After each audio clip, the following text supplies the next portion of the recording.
Banking. Maybe you enjoy the person-to-person attention you get going to your bank.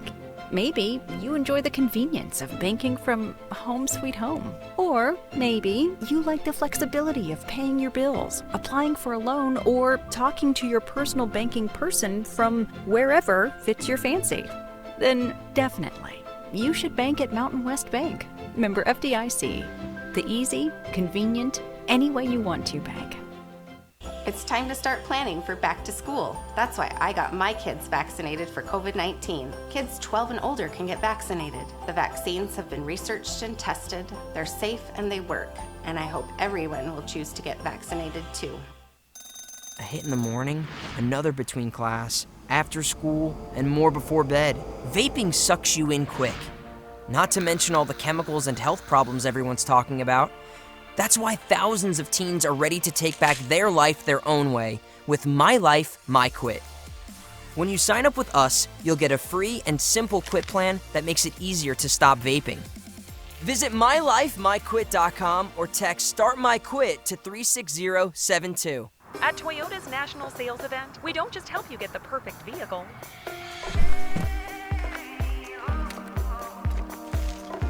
We're here to open new doors that lead to your road to greatness.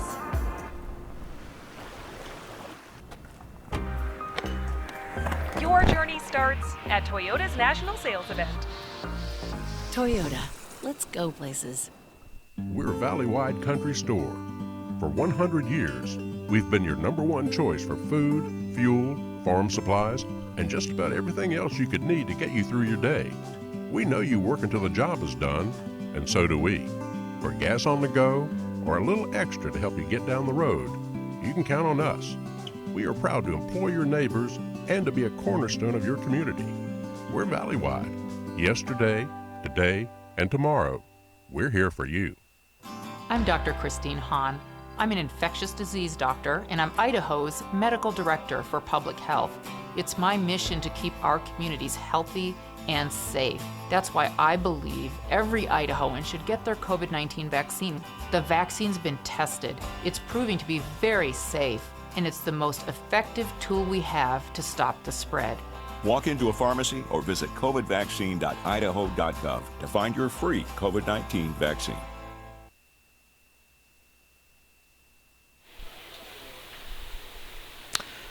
Well, it's a smoky Thursday night, 91 degrees in downtown Boise. It's, more baseball weather than it is football weather. But tonight we've got 5A SIC football action from Donald Larson Park as the Boise Brave host the Skyview Hawks. This is an IdahoSports.com Game Streams production of Treasure Valley Game Night, presented by Mountain West Bank. Also brought to you in part by your local Toyota dealer, Project Filter, and Valley-wide Cooperative. Also, we'd like to thank our local advertisers tonight, our Power Boosters, Overhead Door, the College of Western Idaho, and Big Insurance, and our webcast sponsor, Bob's Bicycles of Boise. Hi, everybody. Wayne DeZua back. Adam Bridges with you. Donald Larson Park. We've got the Boise Brave with a 1-1 record coming off a 65-18 win over Caldwell last week against the undefeated Skyview Hawks at 2-0. They have beaten Columbia and Napa. So, actually, Skyview is the champion of Canyon County. They won last week 21-0, and they beat Columbia 41-6. And as I mentioned, Boise put 65 points up on the board against Caldwell. And wait a minute before you go, oh, it's only Caldwell, Adam. Caldwell played really well the opening night a couple of weeks ago against Homedale, losing 34-28. Homedale, a very respected team. They were in the championship last year of 3A. So, my goodness, Caldwell was surprised to see Boise put 65 up on them. So, Boise, could surprise some people tonight. Yeah. And especially because with the new year, that means new teams, new records, new everything. So, sometimes a team does well a first year, and then the second year they do significantly different. All right, here we go. Ready for the kickoff. It's the Hawks in their white uniforms with blue numerals, and Boise in their black uniforms with white numerals. And they'll be kicking it off, and it's going to come down to number 10. That is Zach Hess. Hess takes it at the 5. He's out at the 10, cuts back across midfield, the 15, loses a couple of tacklers, the 20, 25. He's still going across the 25 to the 28-yard line. Wow, Zekes making a great run for the Boise Braves. 23-yard return on that kickoff. So the Brave will take over. They've got a quarterback that transferred from Twin Falls High School, and Braden Anderson. He's 6'1". Get this, though, he's 230 pounds. So he is a load back there at quarterback. Number one could be a big old fullback if he wanted to. We'll see what he does. In the backfield with him, he's got number 24. That's Jared Fuller. So Fuller lines up along with him. They've got two receivers to the far side, two to the near side. As Boise will start this game on offense, they send a man in motion. It's the end around and cutting up. Not much yardage there at all. It's Mason Lawyer. Lawyer with about a yard gain. That was a great stop by Aiden Martinez on that play, really just making it only stick to that 1 or 2 yard gain on that play. Out to the 30-yard line, so basically a yard at best, so it'll be 2nd down and 9. Just underway here at Donald Larson Park. We mentioned it's 91 degrees to start it. Not a breath of air here. I mean, the American flag is lying limp there on the post. There's nothing there. And offside against the Skyview Hawks. Jumping offside was Antonio Fafita, the big running back for the Hawks, but he's also plays a linebacker as well. And that'll give him 5 yards, and that's going to make it 2nd down and about 4. That'll move it out to the 35-yard line. The running back again, Jared Fuller. Anderson, the quarterback, in the shotgun. 3 receivers to the far side of the field. Anderson looks that way. Now he tucks it and runs up the middle. He gets close to the 36-yard line. It's going to be 3rd down and 3. Not much there. That was a run all the way, Adam. Yeah, and you were talking about how big he was on that play. It took multiple defenders to take him down there. The first hit, he just stood up, and then they had to take on a group tackle to take him down there. So it'll be 3rd down and 3. Anderson taking a look at the sidelines. He's got trips receivers to the near side. In fact, in kind of a Y formation, so he's got him a different kind of formation. It's going to be interesting to see if he goes this left side, the near side, sends Fuller in motion to the right, looks that way. Anderson, by the way, a lefty. I didn't know that. Gets rushed, got a wide open field. He's going to get the 1st down. He's at the 40, 45, and near midfield. He'll be just shy of midfield, I think. Where are they going to put him out? Now, apparently he stepped out way shy. No, he didn't. 47-yard line. Took him a while to figure out where to put him out of bounds. But what a great decision there by Braden Anderson to kind of decide to tuck it and run. Boise Brave, by the way, scored many, many ways last week. They had a pick 6. They had an 80-yard touchdown pass. And they also had a punt return for a kickoff. So they scored a lot of different ways. Anderson, a little pitch out to Fuller, right side. Fuller's got some running room. He's crossed midfield down to the 45 of Skyview. Pickup of 8, 2nd down and 2 for Boise. You know, you wouldn't really expect it with this quarterback's body type, but they've really been stressing that run on the quarterback run. On that play, they were trying to do the pitch. The last couple plays, they've been able to run for a 1st down, so...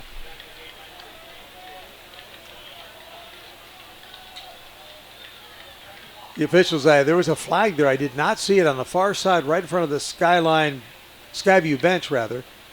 And it's going to be unsportsmanlike conduct, I think, against Skyview, or maybe not. Let's see.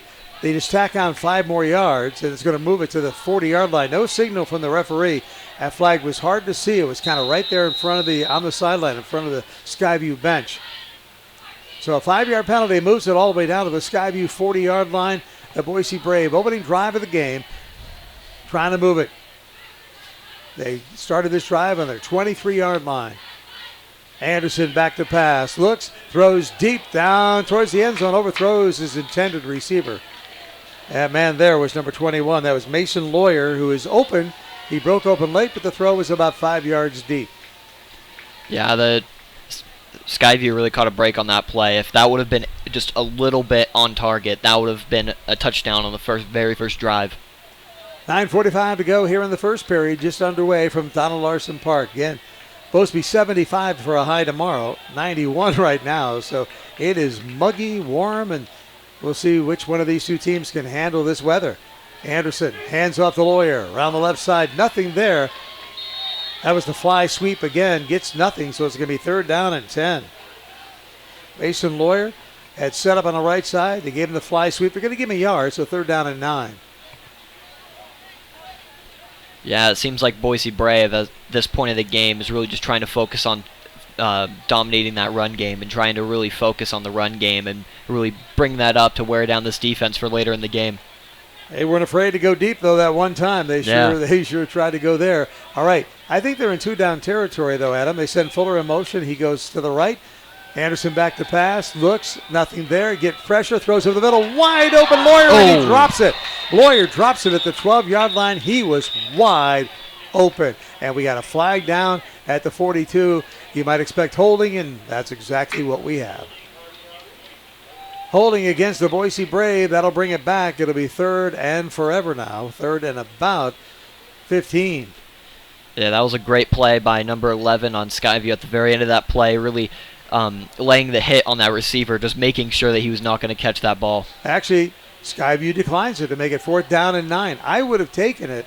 Yeah. It would have backed him up 15 more yards. So I meant to say it'd be about 3rd down and 25, but now it's 4th down and 9. And right now it looks like the Brave are going to go for it. They're in two-down territory, and that's what I was saying before that play. I thought they might indeed have 4-down territory here.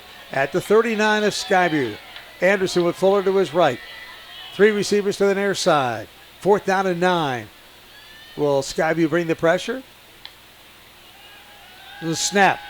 Stepping up, the throw, the man open, knocked away at the last second. The pass is incomplete, intended for Caleb Allen. And again, Allen was there, but the defender got over there. And I think that was number 11, Nicholas Ortiz, who knocked it down at the last second. Yeah, 2 really great plays by him. First the hit to make sure that he didn't catch that ball, and right there he was able to get that kind of deflection there. So the Boise Brave turn it over on downs on their first drive. They took it from the 23, their own 23, all the way to the 39-yard line of Skyview, and here come the Hawks. Skyview, by the way, as I mentioned, 2-0. David Young, their head coach, in his 19th season, and guess what, folks? If he wins tonight, it would be his 100th win. He's 99-83. Deep pass down the sidelines, incomplete. Tino Galvin, the intended receiver, couldn't quite get there. Yeah, that was very close. He really had to lay out for that play and wasn't able to catch it, unfortunately, but that was really trying to set the tone on that play. That was actually Pennington, number 5, not number 6. Still getting used to some of these guys, and they've got those numbers, or a 5, looks like a 6, but that was Tariq Pennington, 6'1", 200-pounder, big kid, senior. Handoff up the middle. I believe that's Fafita. He is the starting running back, and it is indeed Antonio Fafita, 5'11", 190 senior, gets about 4 yards. It'll be 3rd down and 6, rather. So out to the 42-yard line, 3rd down and 6. No score. 8:25 to go here in the first period at Donald Larson Park. Cutford back to pass, dumps it off in the flat to Fafita. Fafita kind of weaves his way out to midfield. He needed to get to the 49. They're going to give him midfield. That'll be a 1st down, pickup of 8 yards for Antonio Fafita. By the way, we talk about Max Cutford. He is the 6'2 junior. He really came on strong last year and did a good job in the summer. And really, David Young thinks a lot of this Max Cutford kid. He really thinks he can be a good quarterback this year. 1st down and 10. Pitches it out to Fafita, right side. Fafita gets back to the line of scrimmage, and he could have been stopped for a yard loss, Adam, but he just keeps those legs churning, and he got a yard. Yeah, that's the thing about power backs, is that they're able to really just push forward and get that extra little yards to try to make something that should be a loss of yards be at least a gain of no yards. Just inside Boise territory at the 49, 1-yard gain, 2nd down and 9. Fafita lining up, a couple of receivers wide to the left, in fact 3 wide to the left. They hand it off to Fafita, big hole up the middle, he weaves his way inside the 45, down to about the 42-yard line. He'll be a couple of yards shy of a 1st down. It'll bring up a 3rd down and 2.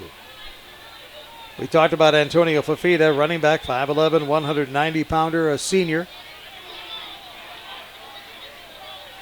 7 defenders returned for this Skyview team. 5 offensive returners. Fafita again cuts it up inside the 40 down to the 39. Another 1st down, and just good hard running by Antonio Fafita. You know, Boise High really caught a break there. If they looked like they were scrambling right before that play happened, and if Skyview were to call a deep play pass, it could have gone for a touchdown.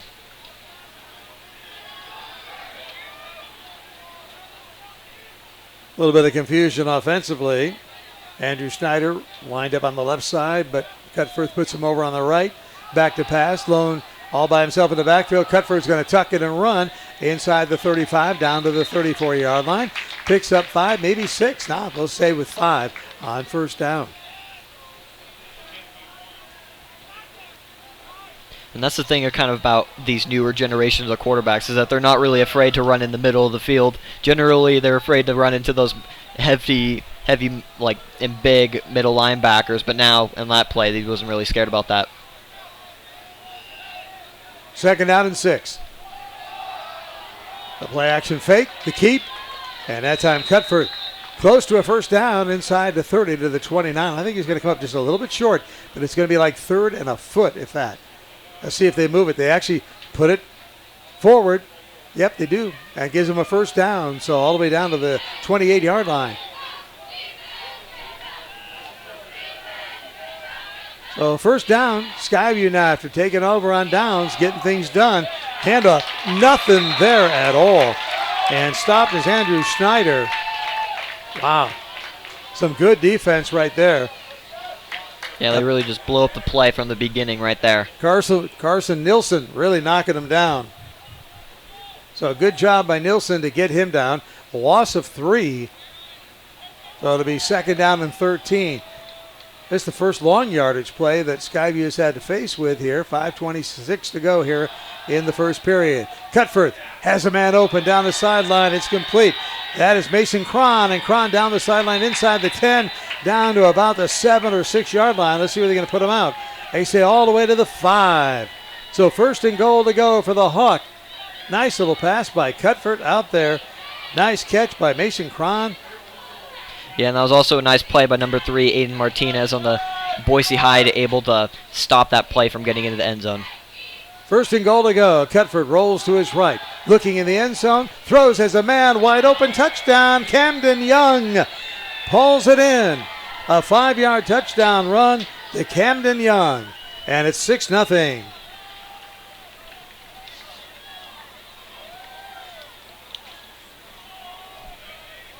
Yeah, that was a great play by the quarterback there, really setting in and absorbing that hit and absolutely delivering a really nice ball to his receiver. So they'll come out, try to kick the extra point to make it 7-0. Score comes with 5:01 to go in the first period.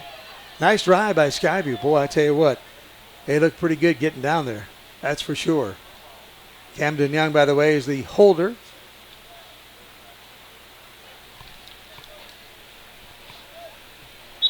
And we got flags all over the place on this snap. Tino Galvin, the kicker, but we had a little bit of motion on the left side of that Skyview line, and so they're going to back it up, and Galvin will have to kick it from 5 yards further back.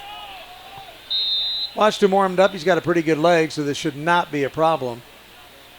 But you know what? In high school ball, the PAT is always an adventure sometimes. Yeah, it seems anyway. You never know if they're going to have a really great kick or really just whiff it on there. All right, Galvin, the snap is good. The kick is up, got plenty of leg, and it's right through the upright. So 7-0 is our score. Skyview, an impressive drive culminating in a Max Cutford to Camden Young. 5-yard touchdown, 7-0. Skyview Hawks lead the Boise Brave here at Donald Larson Park. Hey folks, Bob's Bicycles on Fairview and Boise. They're family owned and they have been since 1979. Their selection of mountain bikes, road bikes, BMX, cruisers, and comfort bikes, second to none. Whether online at bobs-bicycles.com or on that showroom floor, Bob's Bicycles will have the bike, the accessories, and the clothing to fit your needs. And they have in-store financing, 6 months, no interest. Stop in and say hello to Vern and company. Bob's Bicycles, serving Idaho now for more than 40 years and proud to support Idaho student athletes. You know, that was a really great kick by the kicker. It looked like he was able to make it from, even on the 30-yard line. That was a really distance kick. Yeah, I said he had a leg. We saw him warming up, and boy, he does. Actually, he's got 2 legs. I always love it when they say, well, that guy's got a leg. Dude, he's got 2 legs. You know what I'm saying? He has a lot of strength in that one leg that he uses to kick. That's for sure. And it looks like he's just only rocking the white cleats. You know, some of these kickers, and just like the Meridian kicker and the Mountain View kicker, have like that special wacky orange cleat, green cleat. He just looks like he's just going to the traditional straight normal cleats. All right, he's going to be kicking off now to either Zach Hess or Caleb Allen. Last time Hess took it. He took it back to the 23-yard line. Again, no wind at all tonight. And once again, it's going to be Zach Hess taking it this time at the 11. Down the sidelines, 20, 25, 30. Wow. He had a lot of open green grass there to run on, or green turf, I guess.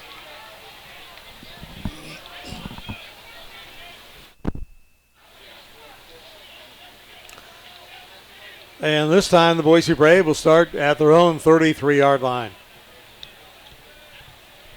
4:55 to go here in the first period from Donald Larson Park. They've turned the lights on. Seems like they turn the lights on earlier and earlier, so we are definitely into September. Yeah, they Skyview responded with a really strong drive. Let's see if Boise can respond to that drive. Okay, Braden Anderson, a quarterback, as I mentioned, 6'1", 230 pounds. Here comes the blitz, and the blitz came way, way, way early. Neo Fafita was in the backfield before the ball was even snapped, so that's a 5-yard penalty against Skyview. Second time they've done that. And it was the other Fafita, Antonio, this time Neo Fafita. Mm-hmm. So the Fafita gang, they're trying to gang up on Boise, and it's not working out. Yeah, they're getting a little too excited. And that's also a little concerning that he was able to get through the line that quickly and not effortlessly. You know what? The thing of it is the line probably said, go for it, man. It's 5 yards. It's 5 yards for us. Go for it. All right, first down and 5 from the 37-yard line. Out in the flat, the little pass. Caught and dropped, incomplete. It looked like it was caught by Zach Hess, but then he dropped it immediately. Never had possession. The official right on it said incomplete pass, so it'll be second down and 5. Just a little pass out in the flat, but you know what? One thing I saw, the defenders for Skyview really reacted to that, Adam. Yeah, they were able to come up. They were playing from in front of them, and were able to just push down and be able to intimidate the receiver there. There's also the second drop by Boise. First on the last play, last drive, and then right here. Yeah, the last one would have been a big gain. This one would have been no gain, but again, you're right. It was technically a drop. So here we go, second down and 5. Skyview showing pressure again. Here it comes. Anderson steps up, gets caught from behind, dumps it off, though, to Hess. Hess has got it to 45. He's trying to make his way to midfield. It's not going to get there. He'll be down at the 48-yard line, but, folks, he picked up 8 yards, and that's good enough for a first down. And a great job by Anderson to pick up an open receiver once the pressure was coming on him. Yeah, you know, Zach Hess was just making up for that last play, that last drop, and he was just like, you know what, I'm going to get first down for my team here. It also seems like this Boise High snap is getting lower and lower every single play that they go. Seems like by the end of the game it's going to be right at the quarterback's heels. So trips to the near side. Ford Songer wide to the left. Fuller in motion. They look out to Fuller. They throw it out to him in the flat. He drops it. And puts his hands to his helmet saying, I should have caught that one. Coaching staff goes, yep. Yeah, Second down and 10. Incomplete. They had trips to the left, and what they did was they just kind of cleared that whole area out. That whole zone was cleared out, and Fuller ran into it. He was wide open, could have done a lot of things, but in order to do something, you had to catch the ball first. He didn't do it. So second down and 10, that was a really well-designed play. Empty backfield now for Anderson. Sends Hess in motion, fakes to him, looks downfield, throws, wide open. Caught at the 25-30, down to the 20, and down to the inside the 20, down to the 18-yard line. Great catch by Caleb Allen. Caleb Allen found an opening in the seam and just was able to catch that ball and scoot down inside the 20-yard line. Yeah, he really put the put the DB on skates there and really just made him hesitate at that first momentum catch and just was able to get that extra yards. So Anderson finding his people open. You know, he's a lefty, Anderson is. We talked about him being 230 pounds, so he's a big guy to bring down, but, you know, he has a good sense about stepping up in the pocket, throwing the ball hard. First down. Low snap, picked up by Anderson. Anderson's going to have to run, get chased from behind, throws it down inside the 5, and again, that's Hess with the catch right at the 5-yard line. Wow. So that's going to be another Boise Brave first down. It'll be first and goal to go. 3:35 to go here in the first. 7-0 Skyview, but boy, I'll tell you what, from the 33-yard line. They've driven, Boise has, all the way down to their 5-yard line at Skyview. First and goal. Well, you're talking about this quarterback's pocket presence, but his ability to throw right before getting hit is amazing. He's up under center now. Now he backs off. So he came up under center, backs off into the shotgun formation. He's got Fuller to his left, and he's going to carry it. Anderson does. And Anderson's going to be drugged down right at the 5-yard line. Maybe he lost him a yard. Back to the 6-yard line. And again, the guy who was offside a little while ago, Neo Fafita, makes the big defensive play.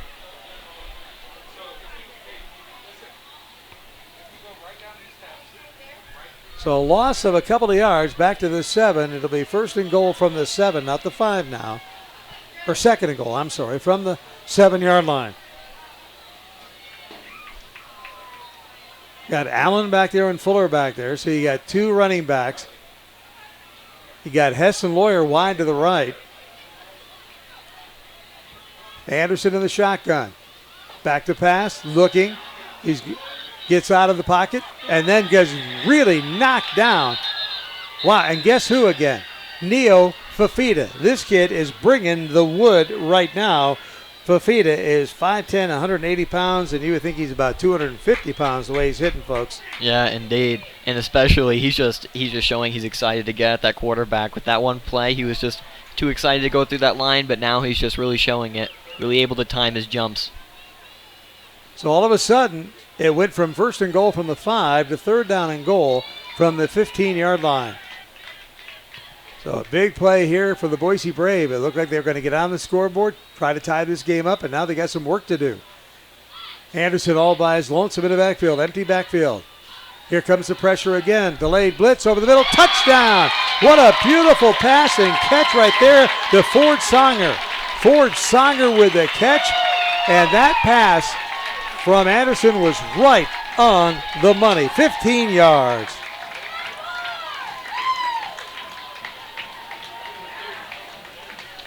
You know, like I was saying earlier, this quarterback has shown that he's been able to throw the ball at the perfect times, right before he's able to get the sack. And that's the difference between a really great quarterback and an okay quarterback.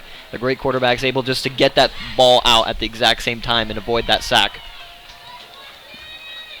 Well, the extra point attempt coming here. It'll be Nick Beswick-Seidel. Good snap, good hold. Kick is up. Looks good. It is good. We're tied at 7-7 as the Boise Braves get on the board. And it comes with 1:55 to go here in the first period.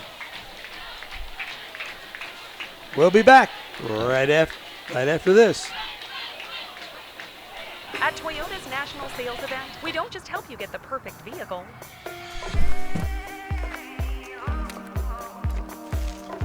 We're here to open new doors that lead to your road to greatness.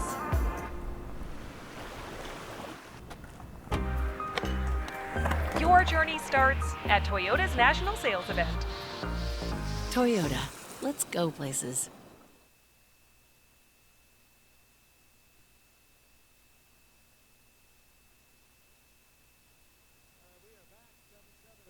We are back. 7-7 is our score. Boise, nice drive, nice response to that drive by Skyview.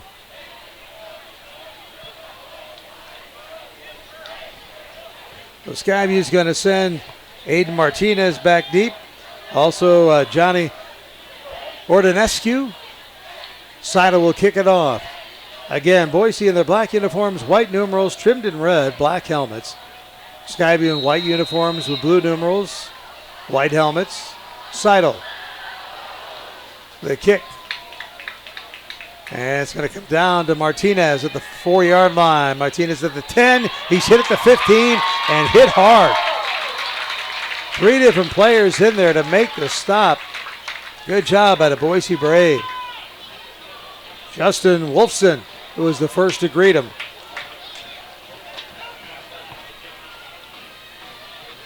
So the ball at the 15-yard line, that's where Skyview will take over.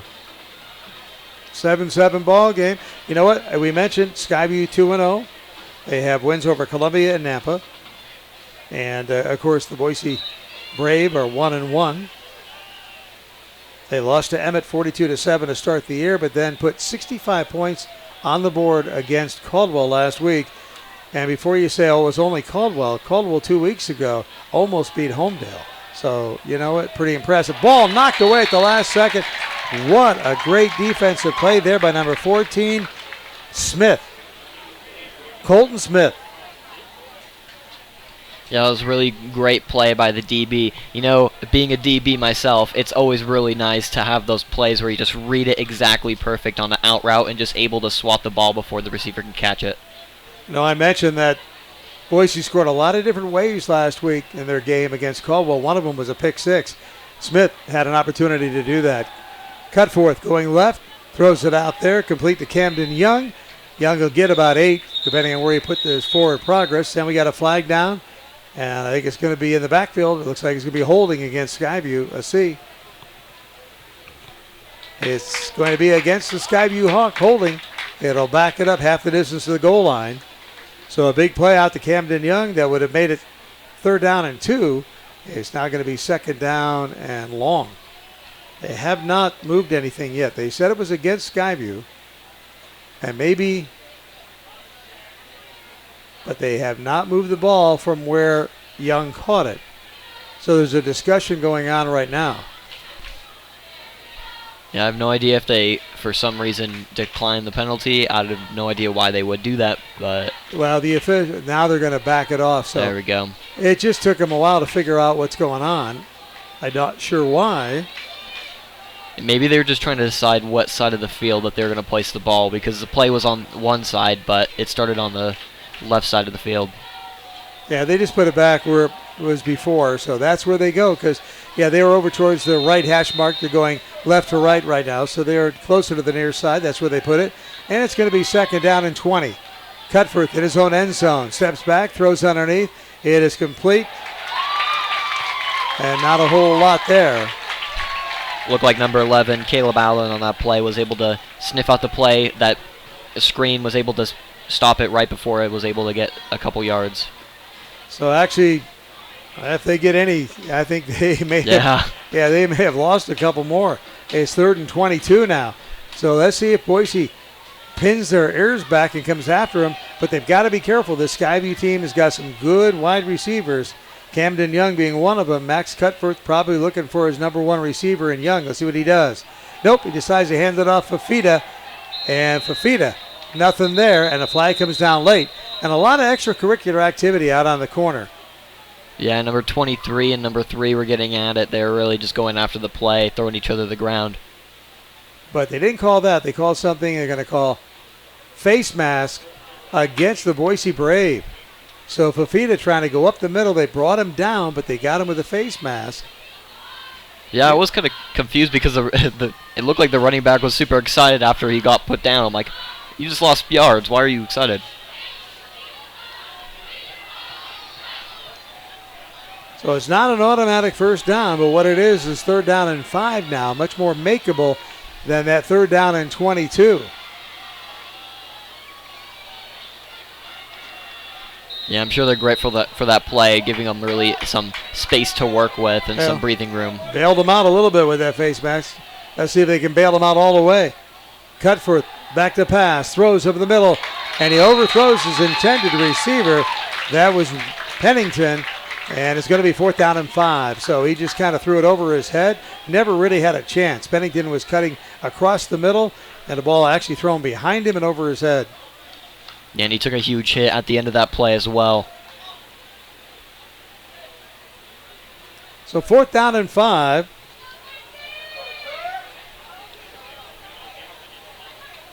Looks like number 23 is out to set to return. Luke Britt, number 11, 5'10", 145 pounds.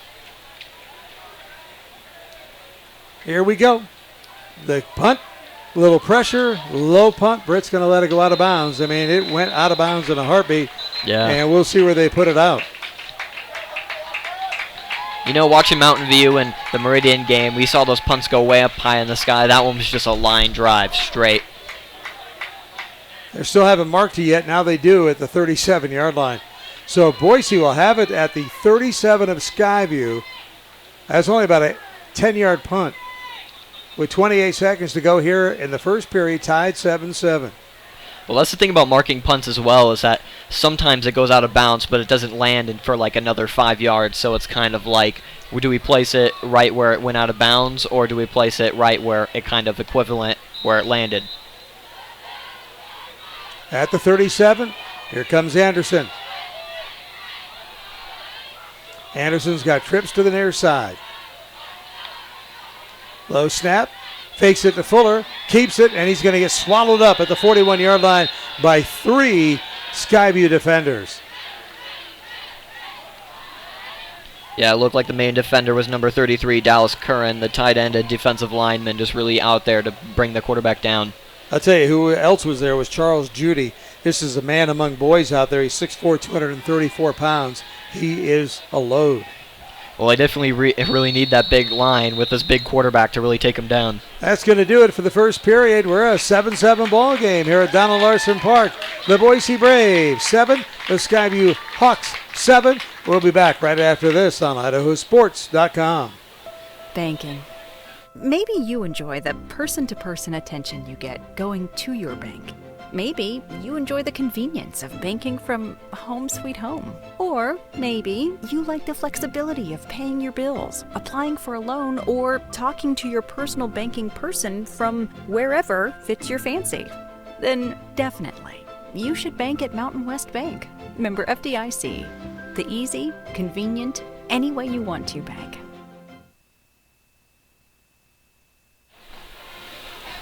Back here at Donald Larson Park, Wayne DeZoo back. Adam Bridges with you on a Thursday night ball game, 5A SIC action. Tomorrow night, big game coming up. I'm not going to be able to do it. I'm actually on the Boise State pregame show as the Broncos host UTEP. But Clay Hatfield's going to fill in for me, and Clay will do a wonderful job. Worked with Clay last week, and he will take care of that Eagle and Rocky Mountain game. That should be a dandy and a half, no question about it. And then I'm going to be back here, I think you're going to be with me, Adam, on Saturday morning, bright and early, 11 o'clock, a rare Saturday game with Mountain View taking on Bora. Oh, yes. Should be an interesting game with Mountain View being number 2 on national rankings now. Or should I say state rankings? Yeah, state rankings. They would love to be number 2 national rankings. But they'll take number 2 state rankings. Here we go. Anderson. Low snap, picks it up off the turf. He's going to get swallowed up back at the 48-yard line. And number 22, Wesley Littleton, the first to greet him and say, how do you do? Yeah, like I said earlier, I was saying how the snap keeps on getting lower and lower, and by the time it just gets right to his heels. So third down now, about 23. They've got to get all the way down inside the 30-yard line, down to about the 27-yard line. For a first down, they got it at the 48. Yeah, the difference between now or previous plays and this play or drive is that the quarterback has been able to make a play right before getting hit, but it seems like he's just getting no time to throw the ball anymore. This is where you don't try too hard. You try not to make a mistake, so at least you get a chance to punt and flip the field. Anderson back to pass. They're going, and the ball's tipped up in the air and hits the ground. They were going to the backside screen play, bubble screen, and boy, I'll tell you what, those big linemen for Skyview got in there. I didn't see which one tipped it, but they got it and tipped it up in the air. And fortunately for Boise, it fell to the ground. Yeah, it looked like Dallas Curran with the sack earlier on this drive and was able to get that deflection to really stop the play in the backfield. Yeah, Curran 6'2", 210 pounds. They got a big defensive front, Skyview does. That's going to bode them well all year long. Trying to stay undefeated tonight against a much improved Boise Brave football team. Punt coming up here. Here comes the pressure. End over end kick is going to hit at about the 20. Takes a high bounce inside the 10. And it's going to fall down there at about the 6-yard line. So a great punt by the Boise Brave. Seidel with a nice kick. Yeah, they're really fortunate for that great bounce to get it right up to the 6-yard line. You knew it was going to take one of those bounces, though, Adam, because it was end over end. Yeah. You know, one of those spiral things. It was end over end. The only thing was it going to back check or was it going to forward check? You know, and it went forward. So 94 yards away for Skyview. as the Hawks take over on offense in a 7-7 ball game. Both teams scoring a touchdown in the first period of play here at Donald Larson Park. Max Cutforth, the quarterback, 6'2", 180-pound junior, hands it off to Fafita. Fafita spins his way out to the 15. He's got 8 yards, 2nd down and 2. You know, sometimes Fafita is so tough trying to get down that you just got to grab him anywhere. And, of course, you saw they got his face mask last time around. Yeah, and then this time it took him three spins to get him down the ground. Absolutely. He's 5'11", 190. He's one of the hardest backs you can get down. Just enough size to make it tough on you. 2nd down and 1. Cutforth, back to pass. Has pressure, throws it underneath the coverage. It's complete for a short gain, but a gain enough to Camden Young to get him the 1st down. About a 4-yard gain. They needed 2, and they got 4, so 1st down. So they're trying to work this way out. They've got it out to the 20-yard line now. After the ball, this drive started at the 6. Well, that's the key to get a successful drive, is just to move the chains and not try to force anything deep and cause a turnover. Cutforth back to pass. Pressure coming. Has a man. Turns around. Camden Young threw behind him and couldn't quite get his man there. Nice coverage that time by Luke Britt, number 23.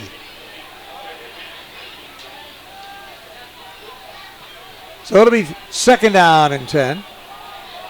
Again, the lights are on. Smoky, but you know what? I can finally see Bogus Basin.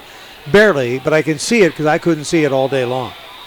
I mean, that's well of an improvement. We still have no wind whatsoever. That American flag just hanging limp. Handoff to Fafita up the middle, maybe a couple. That'll be 3rd down and 8. Well, I tell you what, Mike Altieri's done a great job with this Boise Brave team. They lost that first game to Emmett. And then, of course, last week, Emmett lost to Weiser. So this has been quite the football year already. Well, yeah, especially with Boise High being only known for their soccer team, really just trying to improve that football program. I've got to defend the track team. They got a great track team too. Cutforth in trouble, lets it fly at the last second, and almost intercepted.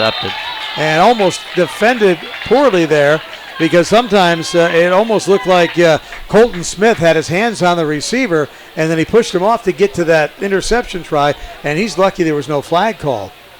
Yeah, especially because that would have given a 1st down to Skyview and would have been able to keep their play alive or their drive alive. Well, Smith he had great coverage. Yeah. But then he basically kind of pushed Camden Young to get some separation to try to get the interception. But nonetheless, it's going to be punt time. And on a 4th down and 6, Skyview from deep in their own territory. Good job by the defense. Here comes the pressure. Nice kick.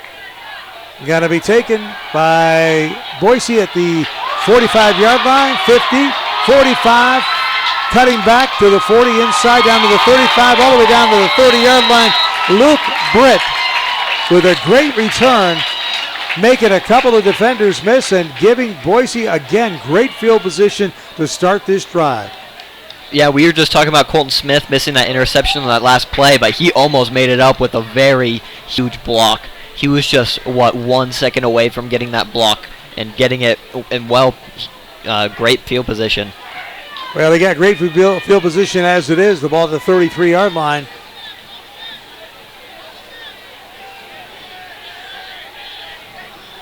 Yeah, let's see if this Boise High O-line is able to give their quarterback a little bit more time to get the ball out in this drive. I tell you what, though, Braden Anderson, even when he doesn't have time, seems to know when to tuck it and run. Yeah. And at 230 pounds, when he runs, he's like a bull in a china closet. Out to the flat. And that is complete again for another 1st down. Nice catch there by Mason Lawyer. Lawyer gets 11 yards, needed those 10. He got it, and just like that, I am really impressed with the arm that Anderson has. Down to the 23-yard line is the ball. Fuller is to the backfield, along with Anderson. 3 receivers far to the left. The wide side of the field. They're playing it from the right hash mark right now. Anderson going to just tuck it and run. That was a design keeper all the way. He's going to get about 2. 2nd down and 8. Yeah, like you were saying earlier, I'm really impressed with Braden Anderson in this game. It seems like he's been really able to control this offense and really just control the field and control his team. And he's been able to get some really great throws off. And unfortunately, the last couple drives, he just had just a little bit less time than before and was able to make something happen. 2nd down and 8. Fuller, the lone setback. The trips now to the near side of the field. As the ball placed right in the center of the field, low snap. Anderson picks it up and he's going to be dropped.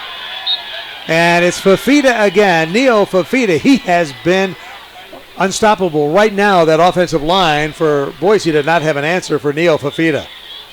Yeah, it looked like Braden Anderson only had time to just pick up the snap, put it in his hands, one pump fake, and then was just already, before he knew it, just already on the ground. 3rd down and 16. Anderson, by the way, transfer in from Twin Falls. And Boise really needed a quarterback because Jack Payne, who was playing quarterback last year, transferred to Hawaii. He then decided to only play basketball. Payne's got like 12 NCAA offers to play basketball. So he said, you know what? I'm sticking with the round ball. So here comes Anderson. Big 3rd down, 16. Back to pass. Has time. Lets it fly in the end zone. Intercepted in the end zone. And that'll be brought back to the 20-yard line. Aiden Martinez comes up with the interception.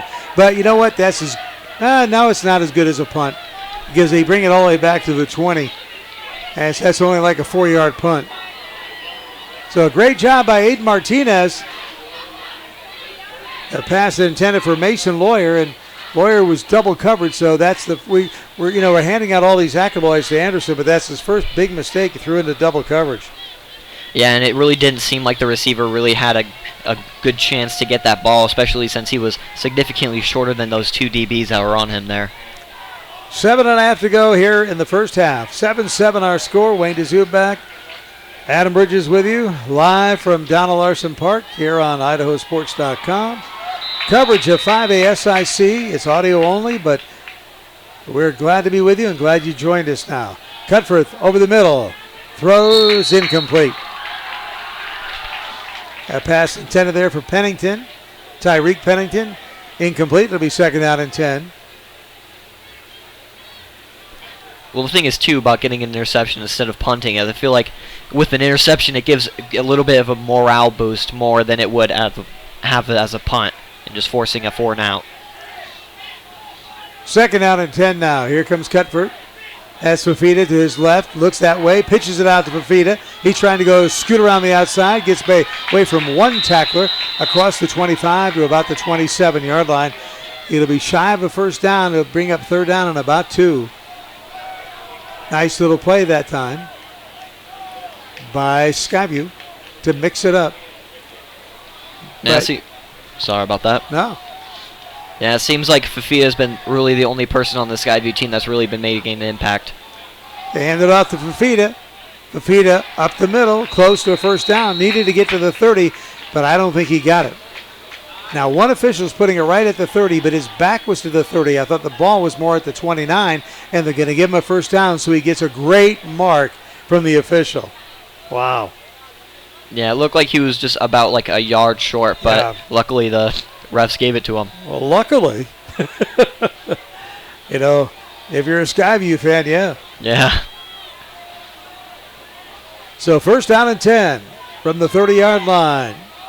Back to pass. Cutford rolling to his right. Throws out on the flat. Has a man wide open. That's Camden Young. Young makes a man miss at the 43, 45, out to the 48-yard line. Another first down. Pickup of about 19 yards. Yeah. Where will they place it? And put it at the 48. 18-yard gain. That was a really nice play called by Skyview there, running it on the last couple plays and then hitting him with the play fake to really, read. Oh my goodness. First down at the 48-yard line. Back to pass. Cutford rolling to his left. Rolling. Looking down the field for Young. Young's got a step but can't make the catch. Good coverage, but he had just a little bit of a step at the last second. And he couldn't come up with a big play. Yeah, it looked like he had it for a moment, but the hit on the floor really jarred the ball out loose there.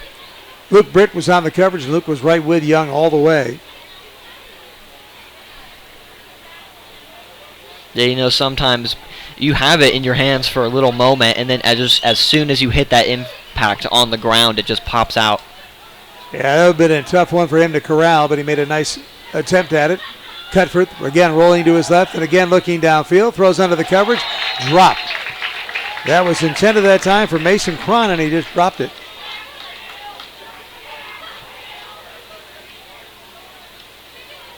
Wouldn't have been a first down, maybe a gain of about 3 is all. Good defense by the Boise Brave. They were right there. Yeah, it's a really great showing by their defensive back group, as it just seems like they're flying on the field at 24/7, and even if they aren't able to stop the play, like right there, they're able to just get that tackle right before he catches it. Skyview with trips to the near side. Now they send a man in motion. That's Martinez. Now he comes back and stops, so they've got 3 receivers to the near side. Cut forth, back to pass, goes right this time, down the sidelines, complete. And that's going to be another Skyview first down. So they had Strong to the left, and this time they go back to Pennington, and he has the first down. So they went away from the strength of the offensive set and went to the weak side and got it all the way down to the 37-yard line of Boise. Nice drive here by Skyview. Again, all the receivers to the left side. They hand off up the middle to Fafita. He breaks it down to the 31-yard line, and that'll be a pickup of 6.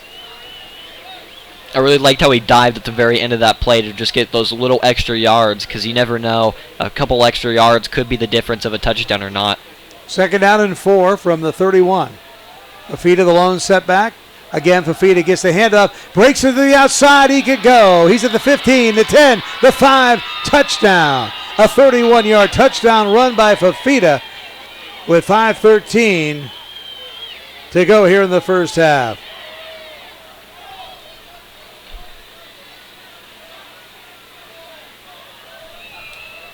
Wow, he did not hesitate when he got that ball to kick it to the outside, and you can see why Fafita. Yeah, it seemed like it was bound to happen eventually at this game, that he was going to pop one loose and be able to score on it, because he's just been so dominant in this run game so far. So the extra point, Galvin comes in to try to kick it, make it a 14-7 ball game. Boy, he's got a strong leg. He gets it up there and in, and just like that, we got ourselves a 14-7 ball game here at Donald Larson Park. Don't forget, tomorrow night, right here on IdahoSports.com, we'll continue our 5A SIC coverage. Clay Hatfield will have that Eagle Rocky Mountain game. Rocky Mountain, of course, coming off that loss to Mountain View last week, 26-20. That game surprised me, Adam, a little bit. The reason it surprised me, because it was at Rocky Mountain. Yeah. And of course, Mountain View was coming off that loss to Meridian. And so, boy, I tell you what, hand it to Mountain View to get right in there and get her done. I'm sorry, they beat Meridian.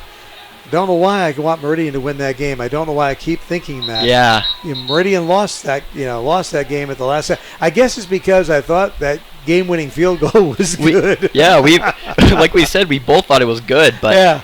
Even just Rocky and Eagle, their games have been just very close every single year. Me, of course, standing on the sideline for most of those games and being able to see it on the field, but it seems like it always goes down to that very last play, so you always just have to watch that fourth quarter as it's so close. Yep. So Mountain View, who started 0-3 last year, now 2-0 on the year, making up for last year. Of course, we'll have Mountain View on Saturday morning at 11 o'clock right here on IdahoSports.com as they take on the Boar Lions right here at Donald Larson Park.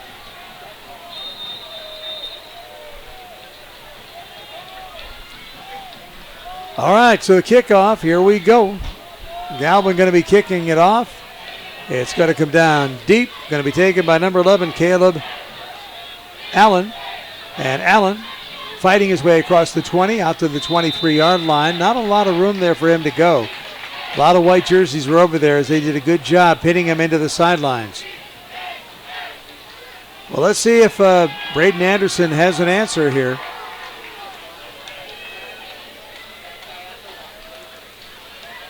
.505 to go here in the first half. 14-7, Skyview leads it. As I mentioned, Skyview coach David Young, 99-83 in his 19th season with the Hawks. So he's looking for win number 100 tonight.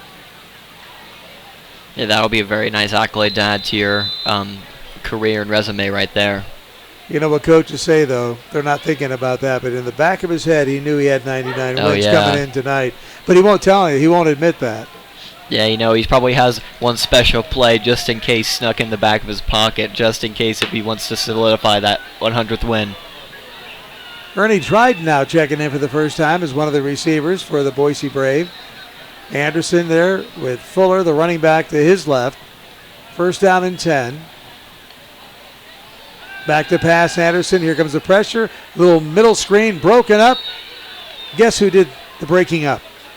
If you say Neo Fafita, you win something. Neo Fafita's all over the place tonight. Yeah, seems like he's the only one on defense. He's just been the whole defense today, really making a play in the passing game, in the running game, and just in general everywhere. They tried to go with a middle screen. It wasn't there because Fafita was.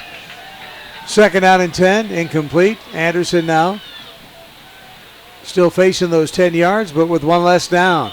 Here comes the pressure up the middle. Over the middle, that's Dryden, is pulled back. Let's see if there's any penalty. There is. Yep. Just the way that Dryden was pulled back, I had a funny feeling the flag may go. Ernie Dryden, a junior, 5'10", 180-pounder. Let's see what they call, whether it's a face mask or horse collar. Yeah, one of those two. Yeah, it looked like a horse collar to me from over here. Looked like he got him from the they're going to call it face mask. Yeah, to me, it looked like he grabbed from the back of the shoulder pads, but who knows there on the field. It was a funky grab, let's put it this way, and you can kind of look at it and go, uh-oh, oh, there's the yellow. You knew something was coming. 15-yard penalty, move it all the way out to the 42-yard line, and that's where it'll be first and 10 for the Boise Brave. Well, especially since both flags are a 15-yard penalty, so there's not really a difference there.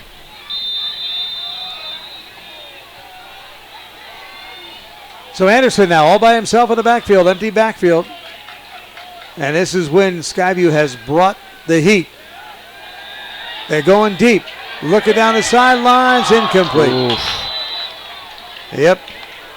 Nice pass down the sidelines, that time intended for Songer. Ford Songer was the intended receiver. He had his man beat, but the ball was overthrown.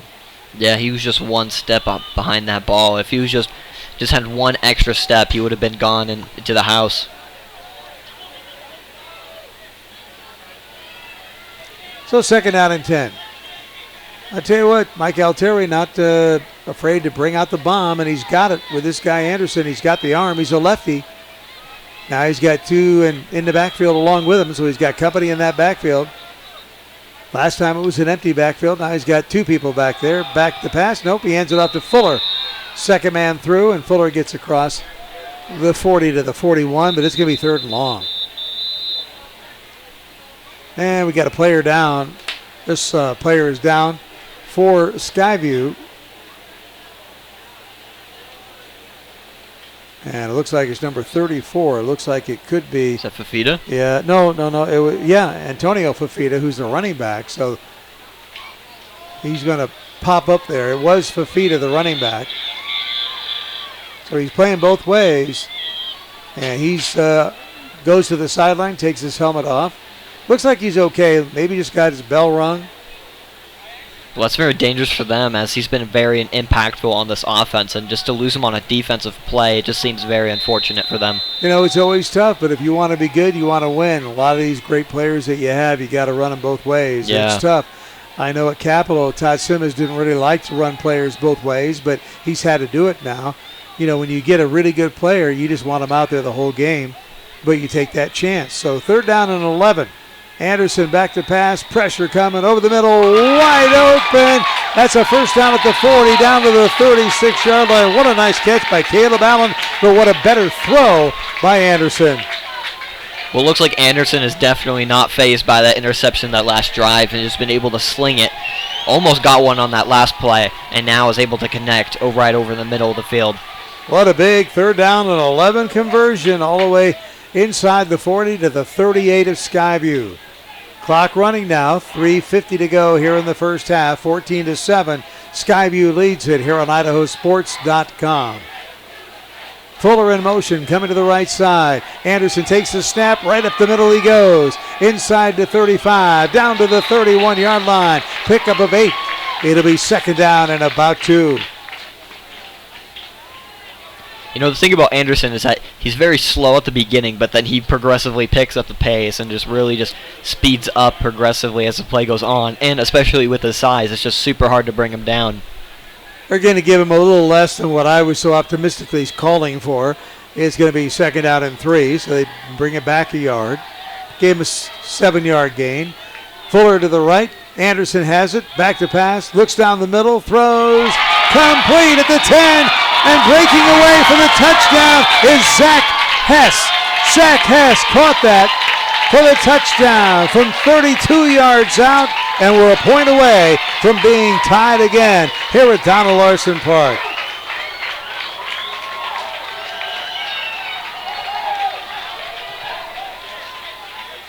You know, that was a really great play by the receiver there. It really looked like to me that he was going to get stopped at that first defender, but he was able to make the defender miss by putting a juke move on him and able to spin off and be able to get a touchdown on that play. Wow, great catch by Zach Hess. And he, like you said, he just spun away and got the extra yardage. He caught it at the 10 and then got 10 yards after the catch. And are they going for 2? No, they're waiting for a lineman. Well, even earlier in this game, he was able to spin off and make a 20-yard catch, a 30-yard catch. So he's been able to really use a spin move to his advantage. Anderson, the holder. The hold is down. The kick is up. Kick is good. We're tied at 14. Here in the second period of play with 2:57 to go in the first half. And, folks, I got to tell you right now, I expected this from Skyview, but this is a whole new-looking Boise team. And if you think anybody is going to walk over this Boise team, I mean, they are not at the Rocky Mountain level. They are not maybe, at the Mountain View level. But I'll tell you what, if you sleep on them, you'll be waking up with a nightmare. 14-all, 2:57 to go here in the first half. Donald Larson Park. Let me check that latest temperature. We got the fan on in here, and it's still 84 degrees. It's dropped 7 degrees since we kicked off. It is still muggy. What is the humidity? It's got to be up around, it's up 29 cents. What a baby I am. It's 84 and 29% humidity, and I'm whining. Yeah, I mean, it feels like definitely like the temperature hasn't changed, but clearly, according to your app, it did change. But yeah, why do I think I'm in Savannah, Georgia or something? You know what I mean? Why am I making such a big deal? It's okay. You'll be okay, Wayne. You'll make it. Seidel going to kick it away.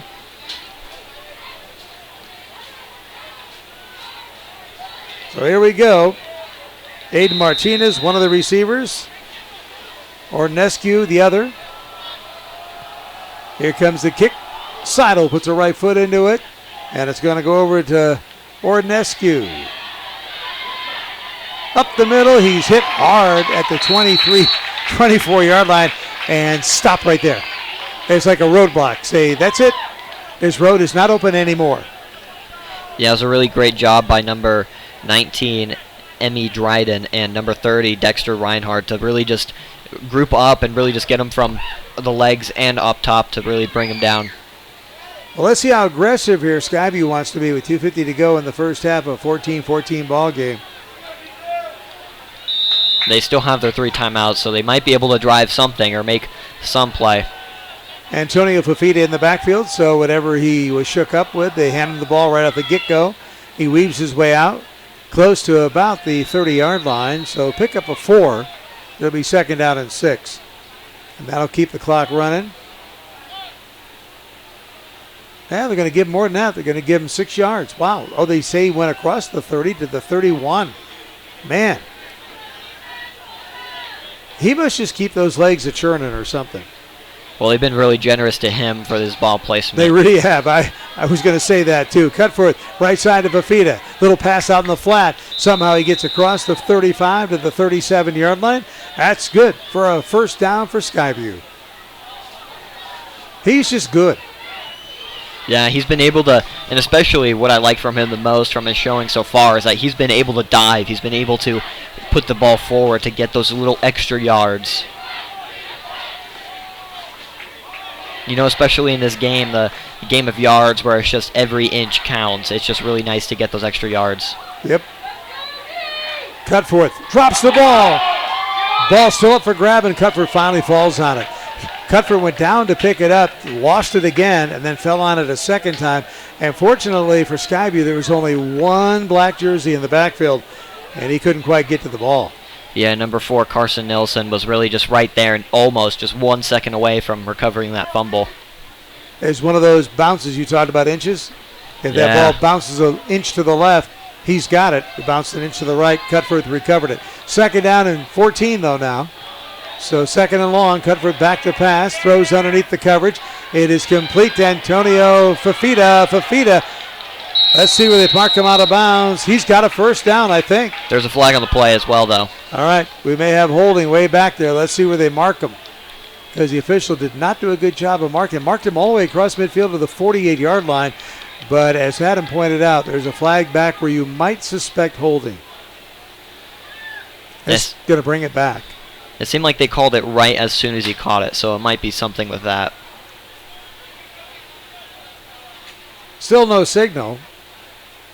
And they're marking it off actually from the original line of scrimmage, which would indicate maybe a block in the back or something.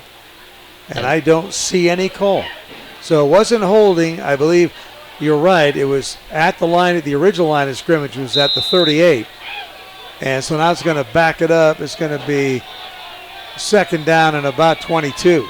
Yeah, 10-yard penalty on that one really hurts. Yep. So that had to be a block in the back. But again, no official word. Cutforth throws it under pressure. Ball knocked away at the last second. And a great knock away that time by number 9, Parker Fish. It kind of looked like it went right through his hands and almost had a chance for the receiver to catch it right there.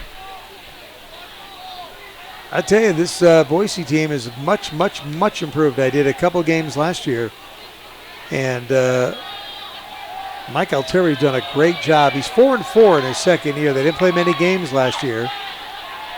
They were 3-3 last year, 6 games. Hand off to Fafita up the middle. They're trying to fake Boise out with a draw play up the middle. Nothing doing. It's going to be 4th and long. 4th and about 15 or 16. And I think Boise just called timeout with 1:06 to go. They want to get the ball back. Here's the difference right there. Here's the difference in mentality. You got 66 seconds to go. You're tied with Skyview, 14-14. You want the ball back so badly you call a timeout rather than be satisfied with a 14 all tie at halftime. That's a change in mentality, Adam. Especially with Skyview looking like it has to punt on their own 30, which seems like they, in a good case, they could probably get it at the 50, which will give them a fairly great yardage to be able to do something and get some points on the board to break this tie. So timeout on the field. We're tied 14 all here at Donald Larson Park.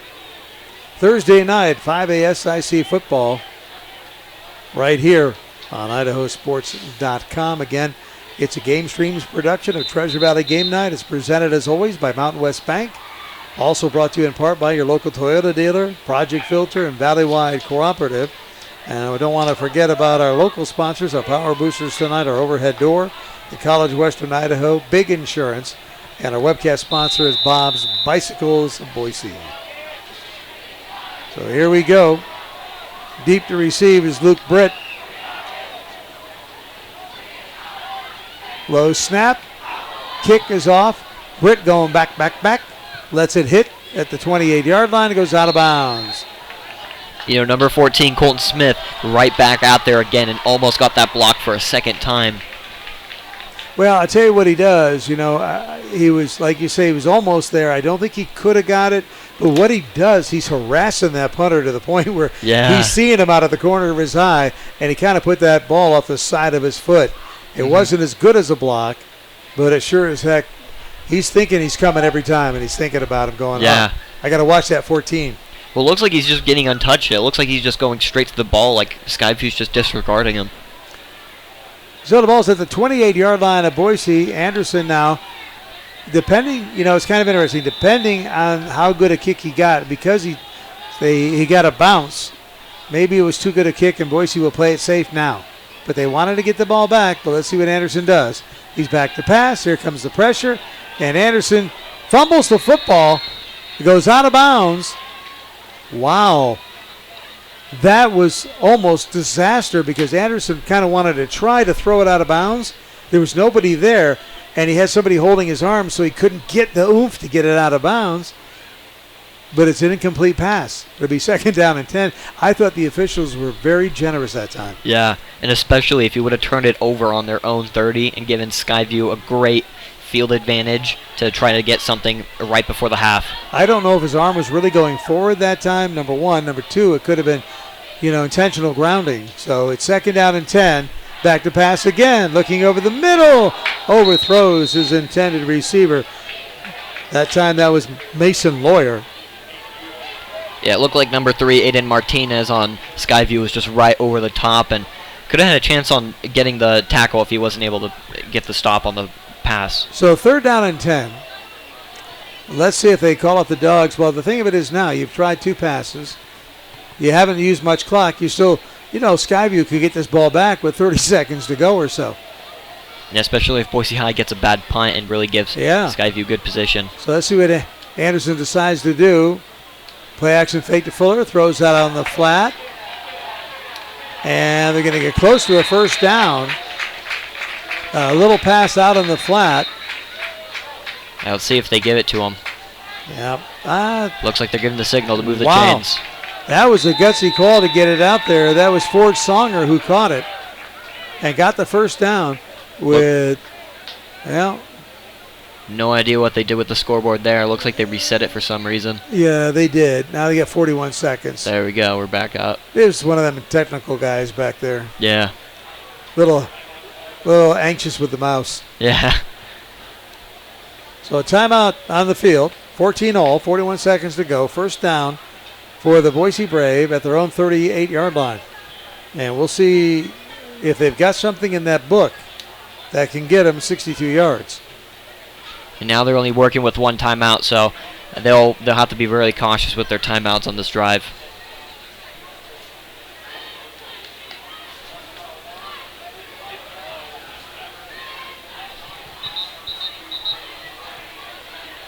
Well, it'll be interesting to see what they call here. They've gone deep a couple of times.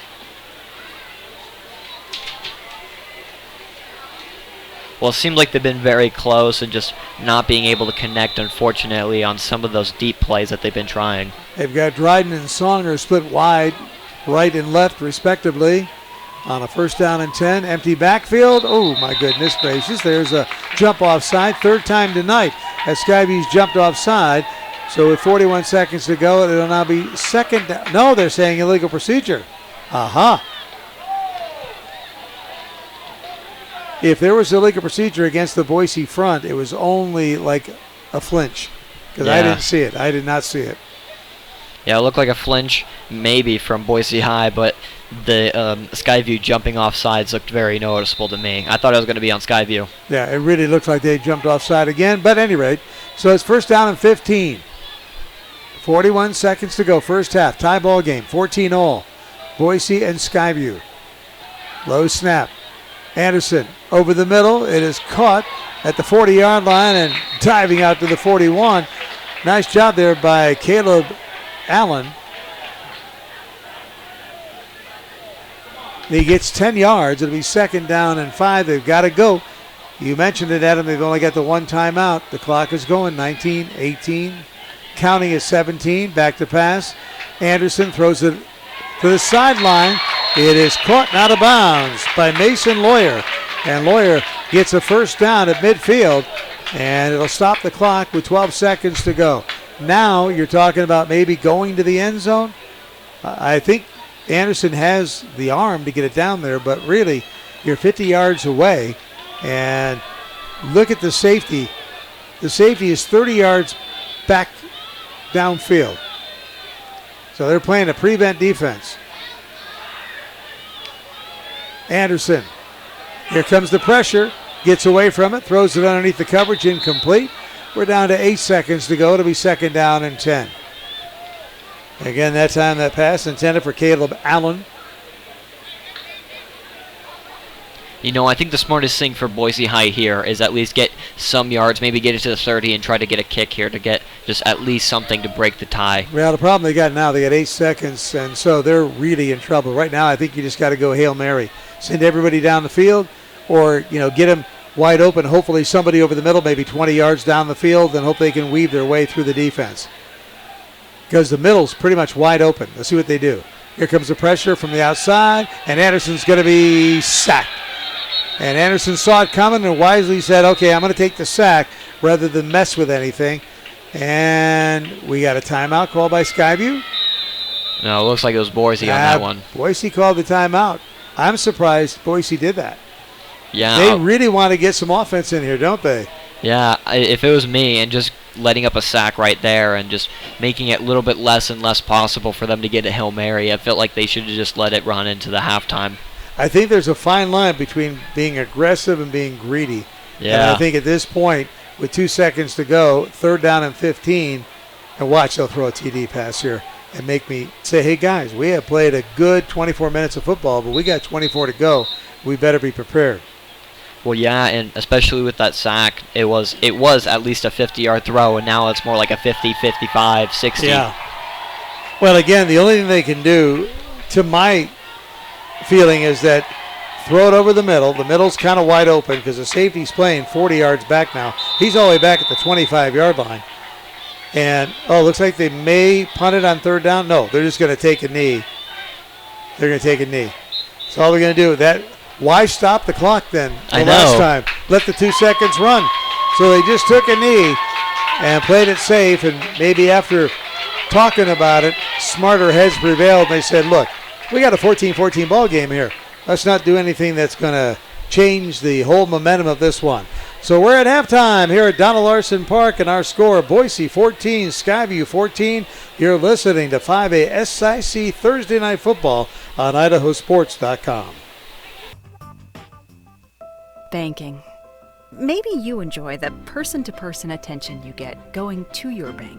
Maybe you enjoy the convenience of banking from home sweet home. Or maybe you like the flexibility of paying your bills, applying for a loan, or talking to your personal banking person from wherever fits your fancy. Then definitely, you should bank at Mountain West Bank. Member FDIC. The easy, convenient, any way you want to bank. The injuries look like those seen in people exposed to poisons like mustard gas. That's how doctors are describing what they see in the lungs of vapors. The chemicals can essentially burn your lungs. Find the truth at BehindTheHaze.com. At Toyota's national sales event, we don't just help you get the perfect vehicle.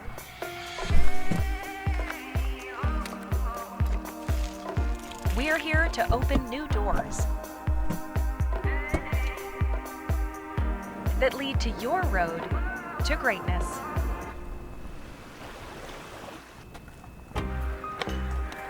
Your journey starts at Toyota's national sales event. Toyota, let's go places. I'm Corey. I'm a dairy nutritionist here in the Treasure Valley. I decided to get vaccinated because I wanted to do my part to protect myself and my family and my customers from COVID-19. As soon as the vaccines were readily available, I was vaccinated. I would encourage people to do the research, listen to the healthcare providers. When I went to get my COVID-19 vaccine, there was hardly any wait. It was an easy process, is readily available. Since I got vaccinated, I'm confident I'm protected against the COVID-19 virus. My life has returned to business as usual. We're Valley-wide cooperative. For 100 years, we've been your first choice for residential and commercial propane, fuels, oils, and lubricants. We service HVAC, install water heaters, propane tanks, and accessories. And yes, we'll even deliver right where you need it. Because for us, serving is more than a job, it's a way of life. We are proud to employ your neighbors and to be a cornerstone of your community. We're Valley-wide. Yesterday, today, and tomorrow. We're here for you. Ads like this keep popping up, but I see through the hype because those vape clouds people claim are just water vapor contain as many as 31 different chemicals, like formaldehyde, the stuff they preserve dead bodies with. And while the flavors sound all harmless, we still have no idea what these ingredients could be doing to our bodies. But I already see vaping for exactly what it is. Get the real facts at BehindTheHaze.com. It's time to start planning for back to school. That's why I got my kids vaccinated for COVID-19, so they can be protected from COVID when they're back in the classroom. Kids 12 and older can get vaccinated. The vaccines have been researched and tested. They're safe and they work. Getting vaccinated was quick and easy. You can walk into a pharmacy to get one. We got our COVID-19 vaccine, and I hope everyone will choose to get vaccinated too. Get a free COVID-19 vaccine today. Find a location near you at covidvaccine.idaho.gov. Banking. Maybe you enjoy the person-to-person attention you get going to your bank. Maybe you enjoy the convenience of banking from home sweet home. Or maybe you like the flexibility of paying your bills, applying for a loan, or talking to your personal banking person from wherever fits your fancy. Then definitely, you should bank at Mountain West Bank. Member FDIC. The easy, convenient, any way you want to bank. Want to welcome you back to Donald Larson Park. Halftime, Boise and Skyview knotted at 14-all. Wayne DeZubak along with Adam Bridges. Good to have you with us as the Boise High School Band strikes up here on their home turf. Don't forget, tomorrow night, 5A SIC football action continues. Clay Hatfield will have all the action as Eagle takes on Rocky Mountain. And then a rare Saturday morning game. I'll be back here at Donald Larson Park along with Adam. And we will be bringing you the Bora versus Mountain View game at 11 o'clock Saturday morning. Again, Boise and Skyview 5A SIC Thursday night action right here on IdahoSports.com game streams production of Treasure Valley Game Night. As always, presented by Mountain West Bank, also brought to you in part by your local Toyota dealer, Project Filter, and Valley Wide Cooperative. And we want to thank our local advertisers as well. Our power boosters tonight include Overhead Door, the College of Western Idaho, Big Insurance, and our webcast sponsor is Bob's Bicycles of Boise. So, fun night tonight. So far, it'll be interesting to see, what Boise can do. They put up 65 points last week, Adam, against Caldwell. And I mentioned before you say, hey, it was only Caldwell. Caldwell opened up the season against Homedale and lost that game 34-28. So Caldwell gave Homedale, a team that was in the 3A state title game last year, a run for its money, and then allowed, Boise to put up 65. So the Brave may be for real. They may not be at the top of the SIC, but they're not the bottom anymore. They're kind of wiggling their way up, aren't they? Yeah, especially when coming from a team that used to be one of the worst teams in the division, used to be the teams that always got stepped on, to really showing up here and really just really giving Skyview a run for their money. And game-wise today, it seems like some of their drives have been really well coordinated, but some of those drives just fall flat because the quarterback just simply doesn't have enough time to get the ball out. Both teams with touchdowns in each of the first two periods. Skyview scored first. They scored in the first period to make it 7-0 when Max Cutforth hit Camden Young with a 5-yard touchdown, making it 7-0. The Boise Braves came right back. Anderson to Ford Songer. It was a 15-yard touchdown pass, and it was 7-0 or 7-7 at that point. And then it was Antonio Fafita heading around the right side. He got loose, and he went for a 31-yard touchdown run to make it 14-7 Skyview early in the second period. A little later in the second period, Anderson hit Zach Hess on a 3-yard touchdown pass, and that tied the ball game up 14-14, and that's where we are right now. So a couple of touchdown passes for Anderson, a touchdown pass for Cutforth, and, of course, a run for a touchdown for number 34, Antonio Fafita. That's the story right here from Donald Larson Park. As you know what, the sun has set. The lights have taken over. It is dark. It's 8:15. It's getting darker earlier and earlier these days. September is creeping along. Yep. They didn't really have time to. They didn't need time to get these lights all fired up because they already had them on. They had them on in the first quarter. Yeah, they don't mess around. They had them on here, but they finally taken over here. So we'll see what happens. Big night here. I think it's a big game for Boise because if they can knock off an undefeated Skyview team, Skyview coming into this one 2-0, if they can do that, they've got to feel really good because, again, a lot of people are going to say, okay, you lost to Emmett to start the year. You beat Caldwell. If you can beat Skyview, you're taking that next step in the right direction. Well, yeah, I think already now in this game, they just sent a momentum changer and kind of just a whole a program mentality change, where it just seems like before they were kind of sluggish, and it seemed like they just really gave up like on football in this like school, and now it just seems like they're picking up and really just starting to focus more on football and starting to more just get better as a whole program. You mentioned the media polls are out. They came out this week, and Rigby's still number 1. But then you've got Mountain View moving into the number 2 spot. And got Rocky Mountain. You got Eagle right there. So you got 3 of the 5A SIC teams right there in the top 5 this week. Says a lot. And, of course, tomorrow night you're going to have top 5 showdown between Eagle and Rocky Mountain. So that'll be fun to do. I'm sorry I'm going to miss that one. I know Clay's going to have a great time doing that game. I obviously am not doing it because I'm part of the pregame show for Boise State on their Bronco Network. And so we're going to be on the air from 4:30 to 6:30 and turning it over to Bob Ehler and Pete Cavender as they take the play-by-play for that game against UTEP tomorrow night. But, I'm going to miss being there, and I'm going to kind of follow a little bit as best I can. Oh, yeah. Well, especially me, from being from Eagle, I know how much Eagle takes this game seriously. They take Rocky Mountain very seriously.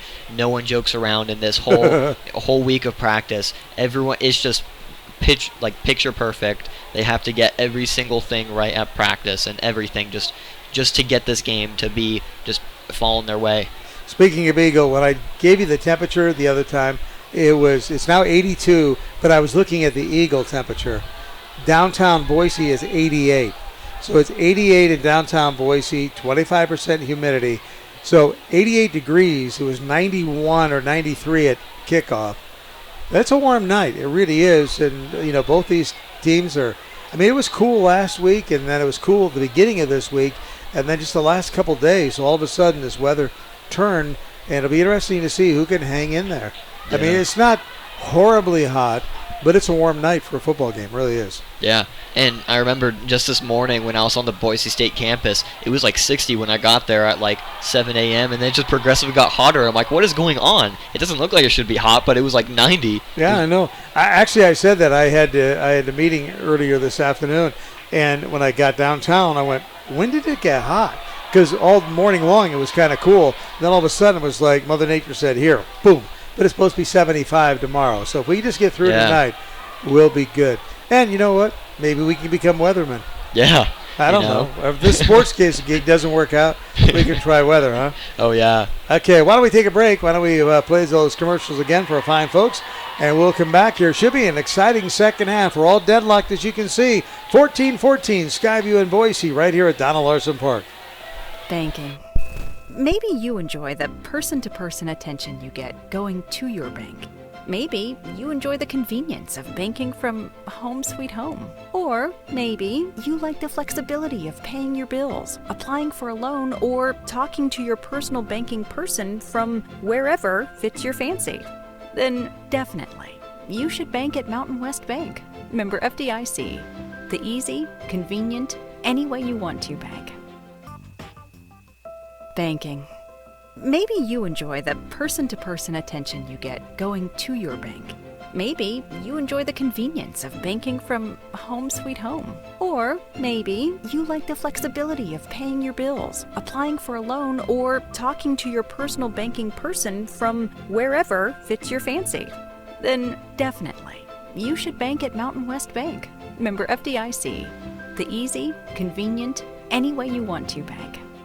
The injuries look like those seen in people exposed to poisons like mustard gas. That's how doctors are describing what they see in the lungs of vapors. The chemicals can essentially burn your lungs. Find the truth at BehindTheHaze.com. At Toyota's national sales event, we don't just help you get the perfect vehicle.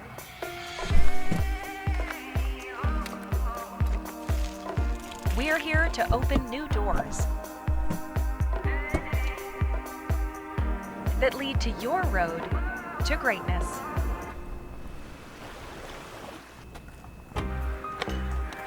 Your journey starts at Toyota's national sales event. Toyota, let's go places. I'm Corey. I'm a dairy nutritionist here in the Treasure Valley. I decided to get vaccinated because I wanted to do my part to protect myself and my family and my customers from COVID-19. As soon as the vaccines were readily available, I was vaccinated. I would encourage people to do the research listen to the healthcare providers.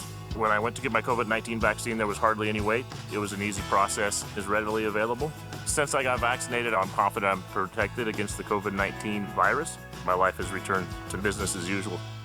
We're Valley-wide cooperative. For 100 years, we've been your first choice for residential and commercial propane, fuels, oils, and lubricants.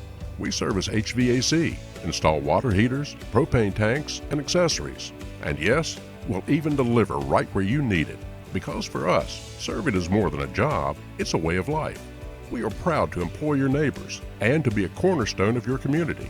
We're Valley-wide. Yesterday, today, and tomorrow. We're here for you. Ads like this keep popping up, but I see through the hype because those vape clouds people claim are just water vapor contain as many as 31 different chemicals, like formaldehyde, the stuff they preserve dead bodies with. And while the flavors sound all harmless, we still have no idea what these ingredients could be doing to our bodies. But I already see vaping for exactly what it is. Get the real facts at BehindTheHaze.com. It's time to start planning for back to school. That's why I got my kids vaccinated for COVID-19, so they can be protected from COVID when they're back in the classroom. Kids 12 and older can get vaccinated. The vaccines have been researched and tested. They're safe and they work. Getting vaccinated was quick and easy. You can walk into a pharmacy to get one. We got our COVID-19 vaccine, and I hope everyone will choose to get vaccinated too. Get a free COVID-19 vaccine today. Find a location near you at covidvaccine.idaho.gov. Banking. Maybe you enjoy the person-to-person attention you get going to your bank. Maybe you enjoy the convenience of banking from home sweet home. Or maybe you like the flexibility of paying your bills, applying for a loan, or talking to your personal banking person from wherever fits your fancy. Then definitely, you should bank at Mountain West Bank. Member FDIC. The easy, convenient, any way you want to bank. You are listening to Thursday night 5A SIC high school football action from Donald Larson Park here on IdahoSports.com. The Boise Brave against the Skyview Hawks in a 14-14 ball game at a halftime. This is an IdahoSports.com game streams production of Treasure Valley Game Night presented by Mountain West Bank. Also brought to you in part by your local Toyota dealer, Project Filter, and Valley-wide Cooperative. And our local sponsors tonight are Power Boosters, including the College of Western Idaho, Big Insurance, and Overhead Door. And our webcast sponsor is Bob's Bicycles of Boise. In fact, speaking of Bob's Bicycles, they're on Fairview, folks. They're Boise, and it's been family-owned since 1979. Their selection of mountain bikes, road bikes, BMX cruisers, and comfort bikes, second to none.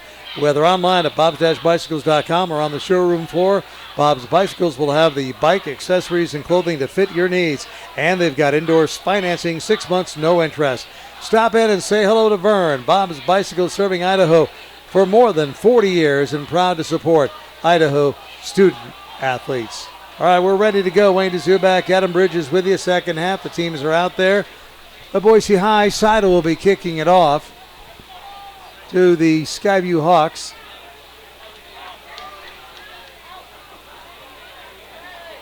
And it'll be kicking off either to Jordan Eskew now, or out there now is Aiden Martinez. So Jordan Eskew, one of the deep receivers for the Skyview Hawks. Again, Skyview white uniforms, blue numerals, white helmets. Boise Brave, black uniforms, white numerals, and black helmets. Here we go, Seidel. He's got it teed up at the 40. We're ready for the third period to get underway in a 14-14 ball game. Glad you could be with us right here on IdahoSports.com. Foot into it. And Jordan Eskew is going to take it to the 8-yard line. 10, 15, 20, up the middle, 25. Cuts across the 30, out to the 33-yard line. How about that return right there by Johnny Ordinescu? And we got whistles, and more whistles. So let's see if there's a flag. I'm looking for one. Yeah, it looks like there's one just right behind the players right there. Okay. You got to, there it is. They pointed right down to it. And you were right. The players had it blocked. I was completely blocked out. That doesn't mean it's not there. And it's going to be Okay, offsetting penalties, holding on both sides. So much ado about nothing. A lot of whistles. Offsetting penalties. Ball's going to stay right there at the 35-yard line. So a great return by Johnny Ordinescu.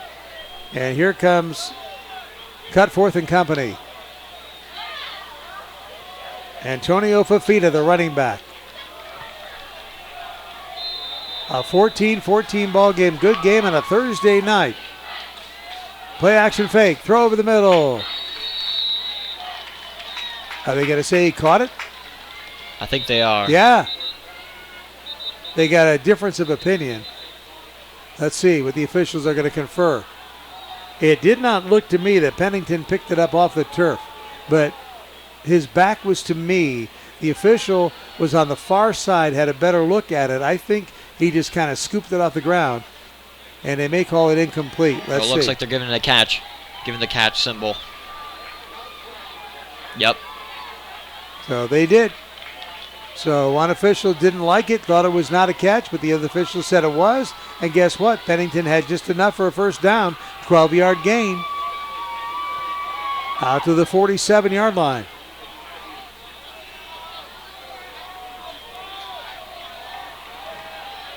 Impossible for us to tell up here because Pennington had his back to us. So either way, I'm good.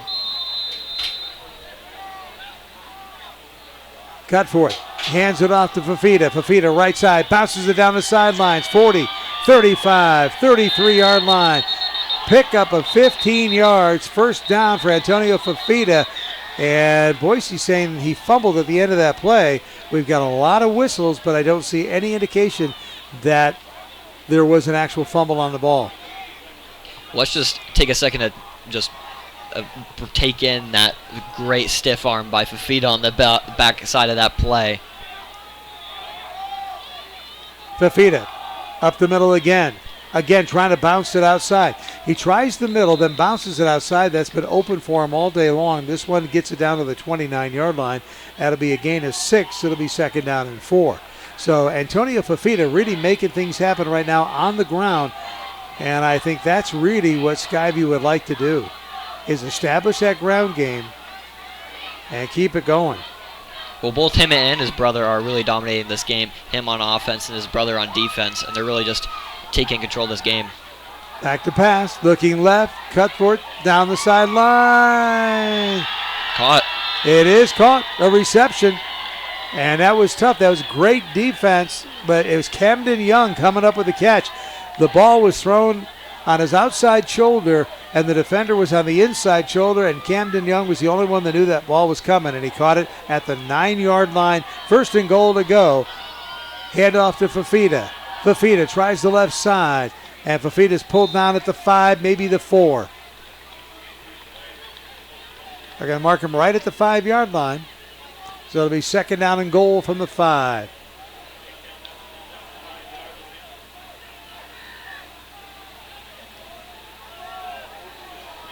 Play comes in there from Andrew Schneider.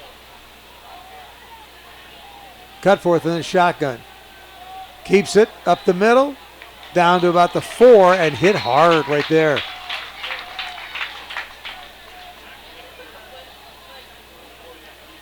Yeah, nice play right up the middle by number 25. That's Cage Cochran, who came in there and made the stop on Cutforth.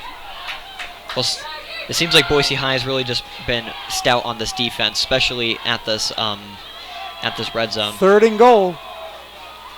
Here comes Cutforth rolling to his right, looking in the end zone, throws off the fingertips of his intended receiver, out of bounds, no good. That was Mason Cron, who was in the end zone, got a finger on it, so it's going to bring up a decision time. Do you try to kick the field goal to go ahead, or do you go for it on fourth down and goal from the 5? Remember, they've got a pretty good kicker in Tino Galvin. He's a senior, and they're going to go for it. So it's going to go for it on fourth down and goal from the 5-yard line. Cutforth all by himself in the backfield. Back to pass, looking, throws right underneath, and nothing doing. The pass is complete, but nothing there. Complete to number 33, That is Dallas Curran, but he went nowhere.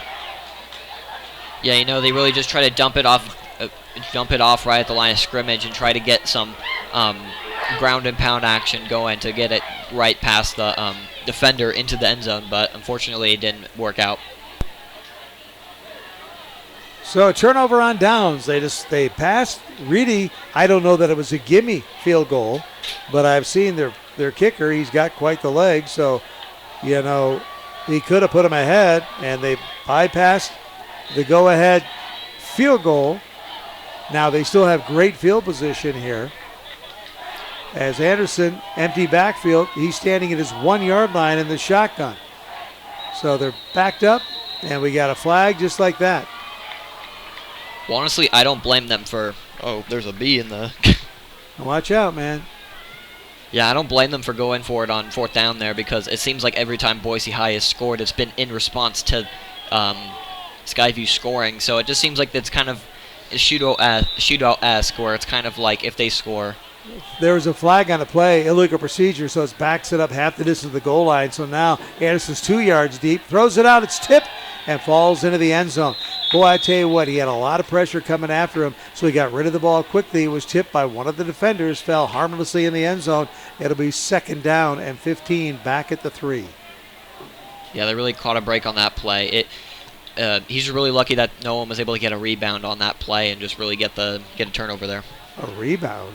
Just going under that pass on the deflection and getting it. Yeah. We're mixing our basketball metaphors. Oh, yes. That'd be cool, a rebound. 14-14 is our score. 9:28 to go here in the third. Again, 2nd down and 15 from their own 3-yard line. This time Fuller is back there in the backfield with Anderson as they try to get some kind of breathing room. And maybe this is what Skyview wanted. Put him in a tough position, maybe make a mistake. Meanwhile, Fuller goes out on the flat. Anderson's going to run it on his own. Ooh. Anderson really tried to slide, and that's going to bring a flag. Anderson was sliding down, and the defender for Skyview hit him up high, and that's going to be a 1st down for Boise. What a break. Yeah, it looked like he really just targeted his helmet there, and that was, of course, an easy flag for the refs there. They're talking about it in the end zone, though. I hate it when they talk about stuff. It looked pretty clear that... Yeah. And one of them is going to say he slid late. I know what the conversation is. You're going to say that Anderson started his slide late and that he was still basically a runner when he was hit. I don't think he was targeted, but he was trying to slide. And so the 3 officials now in the end zone discussing whether or not this is a penalty. The flag, Anderson didn't get anything, so it's going to be at least 3rd down and 15. They're going to wave off the flag. They're going to wave it off. They're going to say that Anderson was still an eligible runner. I'm not sure if I agree with that flag there.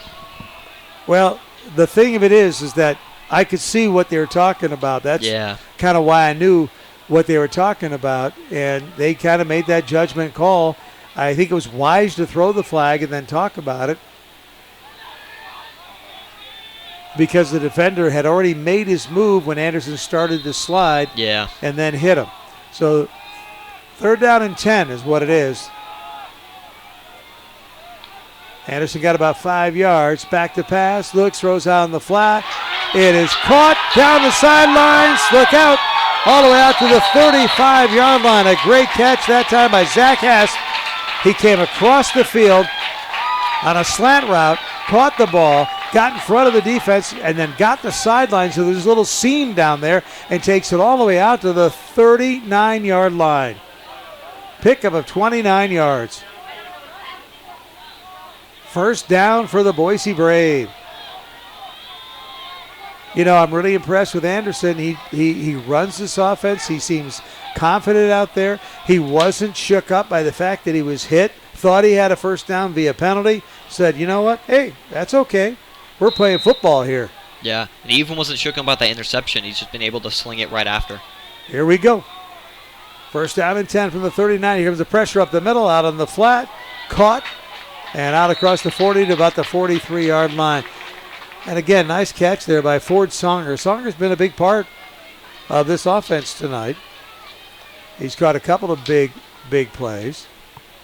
Yeah, so is Zach Hess. He's been able to make a man miss, even to get a touchdown earlier in this game. Yep, Songer got that 15-yard touchdown reception in the first period. Second down and about 6, 4-yard gain. Anderson just kind of whipping it around there. Got Ford to his right. He's back to pass again. Pressure, goes out of the pocket and going to get knocked back. And now he throws it incomplete and out of bounds towards the receiver. Basically, Anderson was really popped out of bounds, but he just kept that play alive as long as he could. And that time I thought there probably should have been a flag because he threw that ball and got bopped as he was going out of bounds. I think the officials missed that one. Yeah, the ball was well out of his hands before he was able, or after he got hit, so. Third down and 6. You know, he's 230 pounds, and one of the defenders hit him, and he bounced him back, stayed on his feet, and then let the ball fly, and then got hit out of bounds. Here we go. Low snap, picks it up. Here comes the blitz over the middle, throws. It's complete down the sidelines. And again, a nice catch and run after the thing by Ford Songer. Ford Songer has got it going, folks, all the way down to the 30-yard line. Let's see where they put it. Hard to tell because the Boise players are right there. See where they mark it. They bring it out to the middle of the field, and they put it down at the 32. Didn't quite get to the 30. Boy, Ford Songer, he's got a 15-yard touchdown reception in the first period, and now he's just playing well here. And the Boise Braves, remember, this drive started at their own 3 after the penalty. They're trying to drive 97 yards. Anderson going to be sacked. And then a flag goes down late. He's sacked back at the 35. And I'll tell you, Anderson's a strong dude because he was trying to pass that, and somebody had his passing arm, and he still held on to that football. Yeah. Well, penalty is going to be against Skyview. Yeah, it kind of looked like they grabbed his helmet when he's bringing him down on that play. Yep, they got face masks, so 15 yards, going to move it all the way inside the 20 to the 19-yard line. Well, wow. That's the thing about this quarterback. He's so big that they're just trying to grab anywhere to get him and bring him down. And unfortunately, they just brought him by his face mask, and that was a penalty. So Skyview passes up what could have been the go-ahead field goal. Tries for it on 4th and goal. Doesn't make it. Leaves Boise at the 3, and now they're driving. Anderson up the middle. He's at the 15. Stiff arms the play at the 10. Down to the 6-yard line. First down and goal to go for the Boise Brave. And what I was saying was, after passing up the field goal, they had Boise 97 yards away, and now they've moved the ball all but 6 yards. Yeah, and especially with just the low percentage of chance that they're able to score on from the 3-yard line just to get to this point is pretty insane. Yeah, it is insane. Ball at the 8 is where they finally say officially went out of bounds. But that's still a 1st and goal to go. 1st and goal to go for Boise at the 8. Now, Anderson up under center, but he didn't snap it last time. He moved into the shotgun. This time they do snap it. Hands it off to Fuller, and Fuller's dropped in the backfield. Yep. And guess who's there? Antonio Fafita. One of the Fafitas. If it isn't Neo, it's Antonio.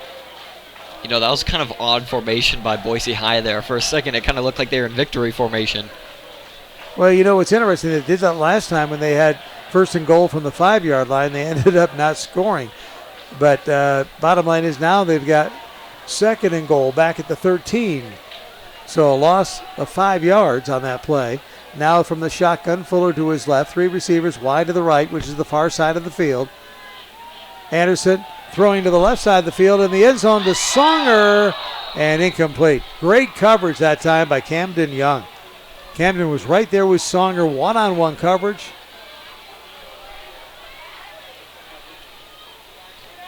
You know, it looked like both the receiver and the DB had a great chance of getting that ball, but unfortunately both of them weren't able to corral it.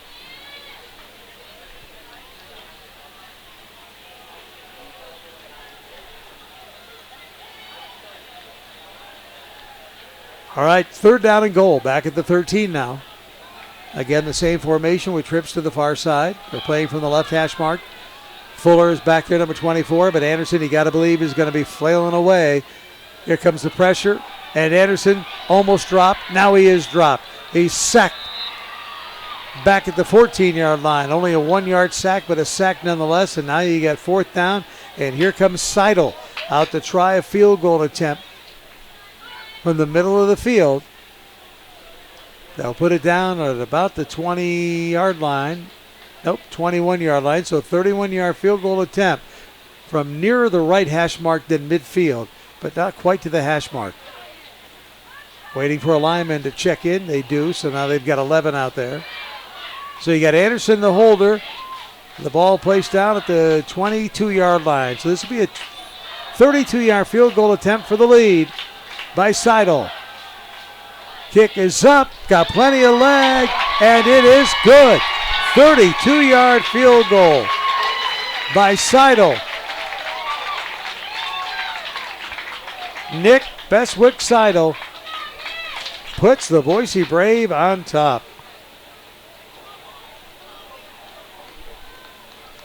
Well, I knew he had a great leg because even just walking to this field, I had to catch the ball and throw it over the fence a couple times just to get the ball because he kept on kicking over the fence. So it comes with 6:14 to go here in the third period. And the Boise Brave trying to knock Skyview out of the unbeaten ranks. Skyview has already beaten Columbia 41-6. They beat Napa last week 21-0. Napa actually was my 4A dark horse. I thought they were 6-3 a year ago, and I thought Napa would come out on fire this year. That hasn't happened. Yeah, honestly, I felt the exact same way. So Seidel with the 32-yard field goal will kick it. Ordinescu will be out there, as will Aiden Martinez. Up man is Nicholas Ortiz. Seidel hasn't tried anything but just to kick it long. They've had pretty good coverage tonight. Here's the kick. This one, little boot. Ordinescu comes up, takes it at the 11, 15, 20, 25. Cuts it back, flags fly, 30 down the sidelines, 35, 40, 45, but check the flags. There are about 3 of them out there, and this can't be good if you're a Hawk.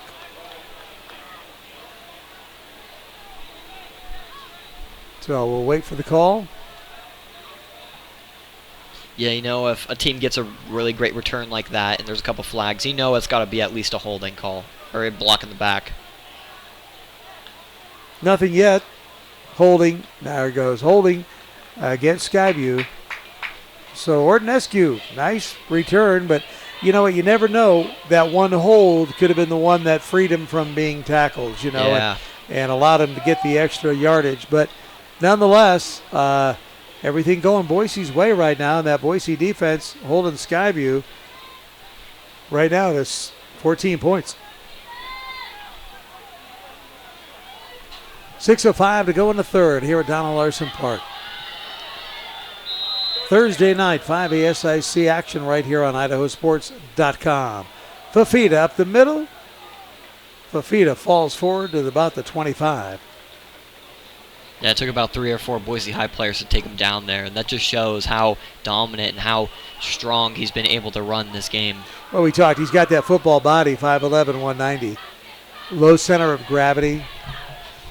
He's a tough one. I was watching him warm up, standing down next to him, and I just knew that he was a tough kid to bring down. Fafita got a big hole off the right tackle, out across the 30 to the 31. Hit hard there.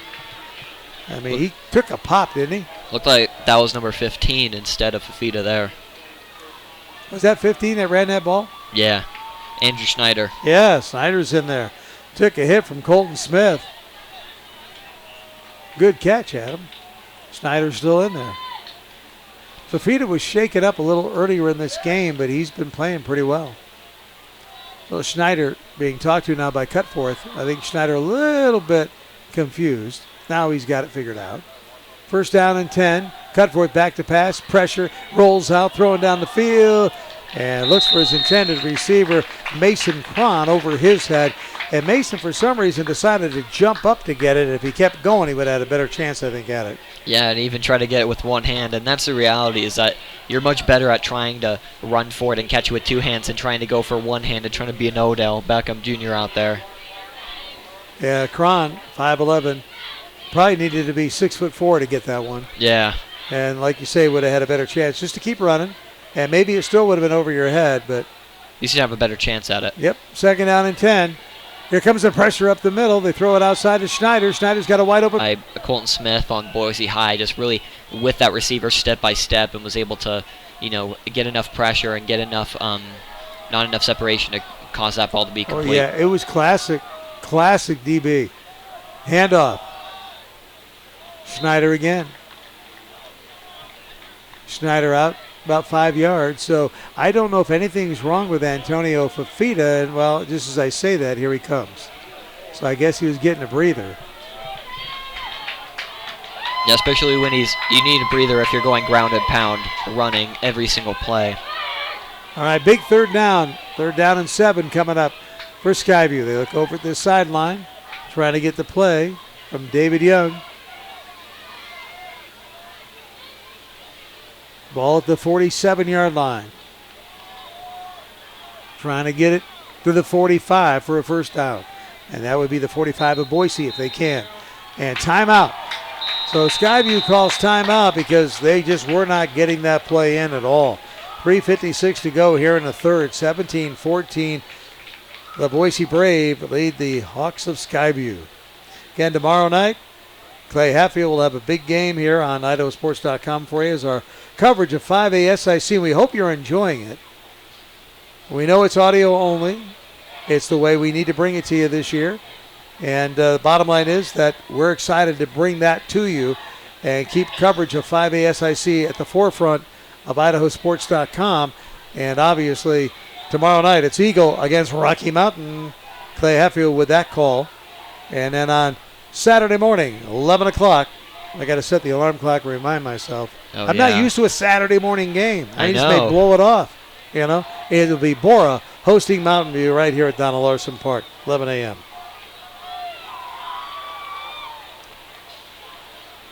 All right, 3rd down and 7, ball at the 48-yard line. Have to get it to the 45 of Boise for a first down.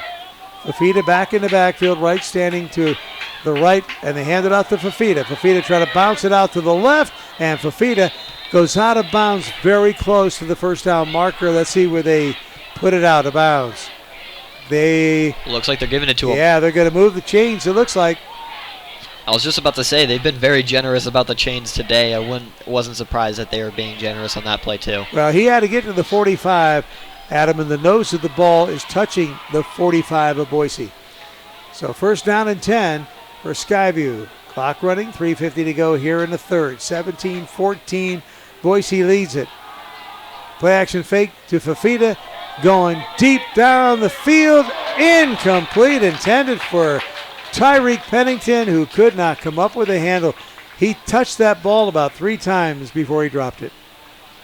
Yeah, and it just seems like both teams have had just opportunities to get really just deep plays, deep chances, and it just seems like both receivers on both teams just haven't been able to corral the ball. In the past couple of years, you've really been able to pick on that secondary of Boise. They have really done a good job of getting that done because, Cutford is a good quarterback. Up the middle, here's Fafita. He's got a first down. He's to the 30 and pushed out of bounds at the 25-yard line. And that's a pickup of about 20 yards. Wow. Yeah, you got to give credit to both these quarterbacks, like you're kind of saying. Both these quarterbacks have been playing really well and have just been able to get at each other. Hurry up offense. Fafita again going left side. Bounces it down the sideline. Gets 10 yards, 11 yards, 12 yards. Brought down. The last man that could have brought him down did, but it's a 13-yard gain. I'll tell you what, Chance Bodeker that time was the difference between 7 points being on the board. All the way down. And again, Fafita. They are just charging it, aren't they? Yeah, and they really just got to set the tone and just try to get their team on the lead because right now they're losing by 3 points.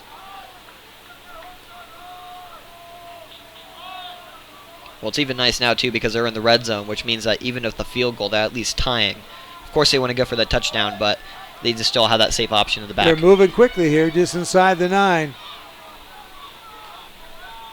2nd and goal, about 4 yards to go from the 9-yard line. This time, Cutforth keeps it. Cutforth down to the 5, down to the 2, down to the 1. Touchdown!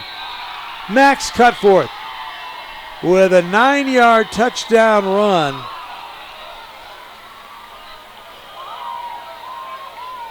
To give Skyview the lead.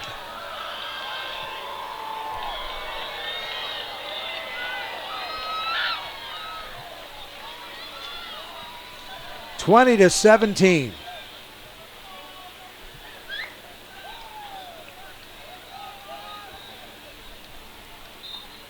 They'll try the extra point, make it a 4-point ball game. Camden Young, the holder. Tino Galvin, the kicker. Hold is down, kick is up, and it is good. 21-17 Skyview. This back and forth ball game. Skyview led at 7-0, then it was 7-7, and Skyview led at 14-7, then it was 14-14 at the break. Then Boise took the lead, 17-14 on a 32-yard field goal by Seidel, and now the 9-yard touchdown run by Max Cutforth. And it's 21-17 Skyview with 2:41 to go here in the third. A great Thursday night game at Donald Larson Park, going back and forth. Yeah, like you were saying, with going back and forth, it seems like as soon as one team scores, the other team comes back the next drive and is able to drive it down the field and get a score to just, outmatch the other team.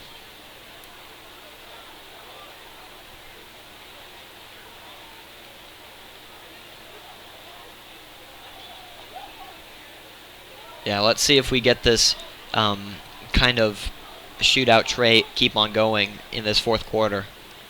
Well, I'll tell you what, Blaine Anderson, I'm really impressed with him. He's not the swiftest of foot. I mean, he's 6'1", 230 pounds, so I don't think he's going to win a 100-yard dash any day soon. But he's impossible to bring down. He makes good decisions. He's a lefty, which I think really bodes well, because you just don't know. That ball comes off differently than it does a righty. Yeah. Sometimes that can drive you crazy. So Zach Hess and Caleb Allen will go deep for Boise. Tino Galvin will kick it off. As this back and forth ball game, 21-17 Skyview. It's a little pooch kick. And going to go out of bounds at about the 25-yard line. Yeah, the kicker's usually normally 3 or 4 steps away from the ball. It looked like he was only like a solid 1 step and just took 1 step and kicked it. Yeah, not exactly what he wanted to do, because that's going to give him the ball. What are they going to do? They're going to make him kick it again. Yeah, it seemed like he was hoping for it to just stop right on that 30-yard line and just kick it and just really stop right there and just forcing Boise High to pick it up. But unfortunately rolled out. It went out of bounds, so they'll kick it down from the 35-yard line. So we'll see what they decide to do. The coaching staff of David Young. Again, David Young, 99-83 in his 19th season at Skyview. So looking for his 100th win in this ball game here tonight. Right now he's about 14 minutes, 37 seconds away. And they were going to kick it over again, but I think Boise may want the ball. Well, I know in the NFL, it's usually taken at the 40 if it's out of bounds, but high school's a little different, where sometimes they make them kick it just 5 yards back if it goes out of bounds. So they're going to put it at the 35-yard line, which was I thought they were going to do anyway. But then it looked like they're going to make him kick it again. But Boise said, no, you know what? We're good with the 35-yard line. That's pretty good field position. We'll take it. So Anderson with 3 receivers to the near side as they're on the far hash mark. And illegal procedure, going to be first down and 15 now as the great big left tackle moved. Christian George, you don't want to have your name said the first time because you just did that, but it was pretty obvious that big number 77, jumped up there and jumped out. And when I say big, I'm not kidding. He's 6'9". Yeah, you can definitely tell he stands out from all the rest of the You can't linemen. hide. There's no hole in that field when you're 6'9", deep enough that you can climb into. So 1st and 15. Anderson. Pressured. Throws it over the middle. Songer dives for it. Got it at the 47-yard line. This guy's having a game, and he comes up limping. That's the only bad thing about that. Ford Songer with a 15-yard touchdown reception in the first period. A diving catch at the Skyview 47-yard line, but he comes up limping a little bit. And they'll work on him. That is a player right now, especially the kind of game he's having, you do not want to lose. You know, that was a great coverage, but an even greater catch, and that beat out. 1st down and 10. Again, very little running game. Anderson intercepted. It's picked off, and watch out. This could go pick 6. And I cannot get a number. It's going to go all the way for a touchdown. I believe that's a running back, 34. Is it 34? Is it Fafita? His number was hidden by his jersey. He's got it rolled up. Yeah, I think that was 34. It is 34. It is Antonio Fafita. Yep, for some reason, he's got something around his jersey in the back, and you can't see the number except the top of the 3 and the top of the 4. So it's Antonio Fafita with a pick 6. Well, you know, his brother was making an impact on defense for the rest of this game, but right there, he's making an impact on both offense and defense there. Wow.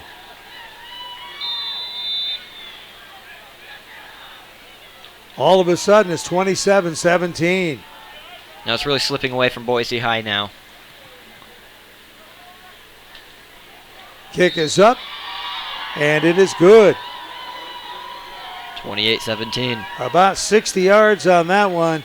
28-17 now in favor of Skyview, and that's the first time we've had back-to-back scores for a team here tonight. Let's take a 30-second break. Timeout. Again, Skyview now 28-17 on the Braves with $1:53 to go here in the third.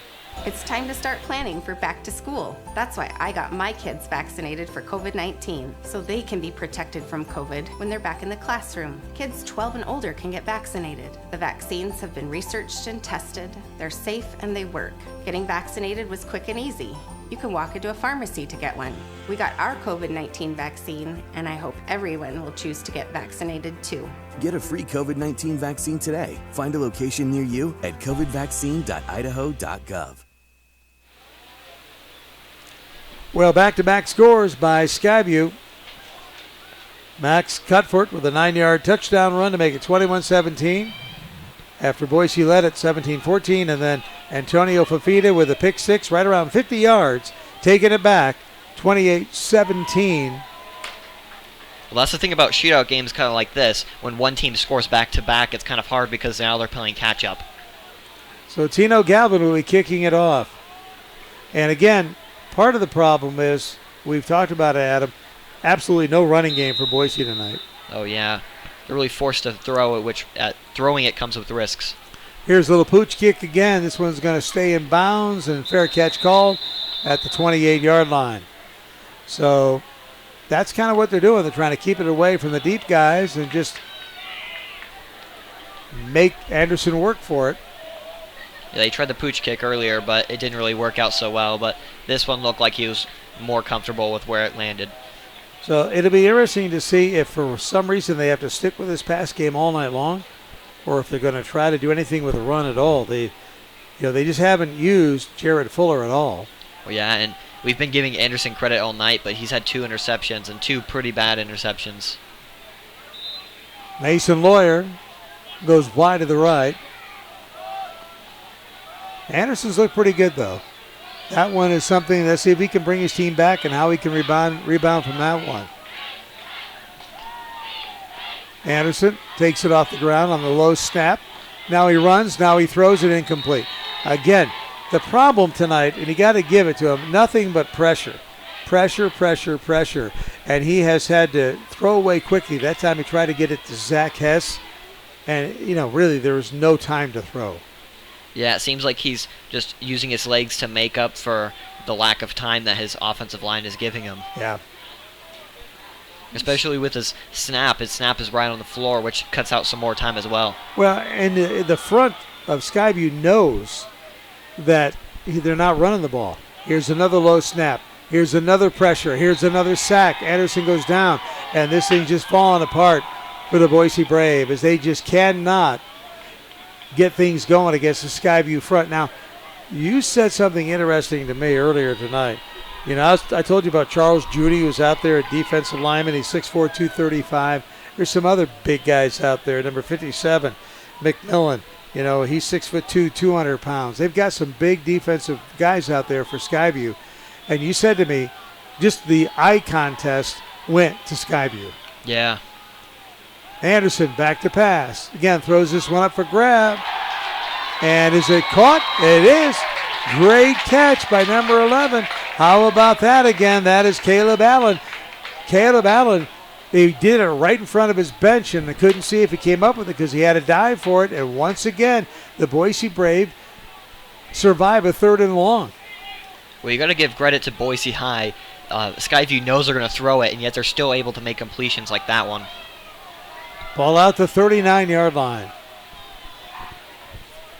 Anderson hands it off to Fuller. Fuller breaks a couple of tackles, but he's only going to get a yard after all of that, maybe 2. But I'll tell you what, the reason they can't run is that defensive front is just coming in after you left and right and left. Wow. Yeah, this game has been really going down to the front line, and right now Skyview on defense has been really dominating that front line, which has prohibited their run game and also has been leading to quite a bit of sacks. Well, Adam Davenport is 6'3", 220. He's one of that defensive line. Oh, yeah. Coming after you. Play action fake over the middle, incomplete. And that was just a fastball down the field, and no way anybody's going to get there. Lawyer was the intended receiver, and there's just no way he could get to it. Well, that was great coverage by Skyview as well, because they had a corner right behind that pass, and they had a safety right over the top. So even if he did catch that pass, there's no way he was going to go anywhere.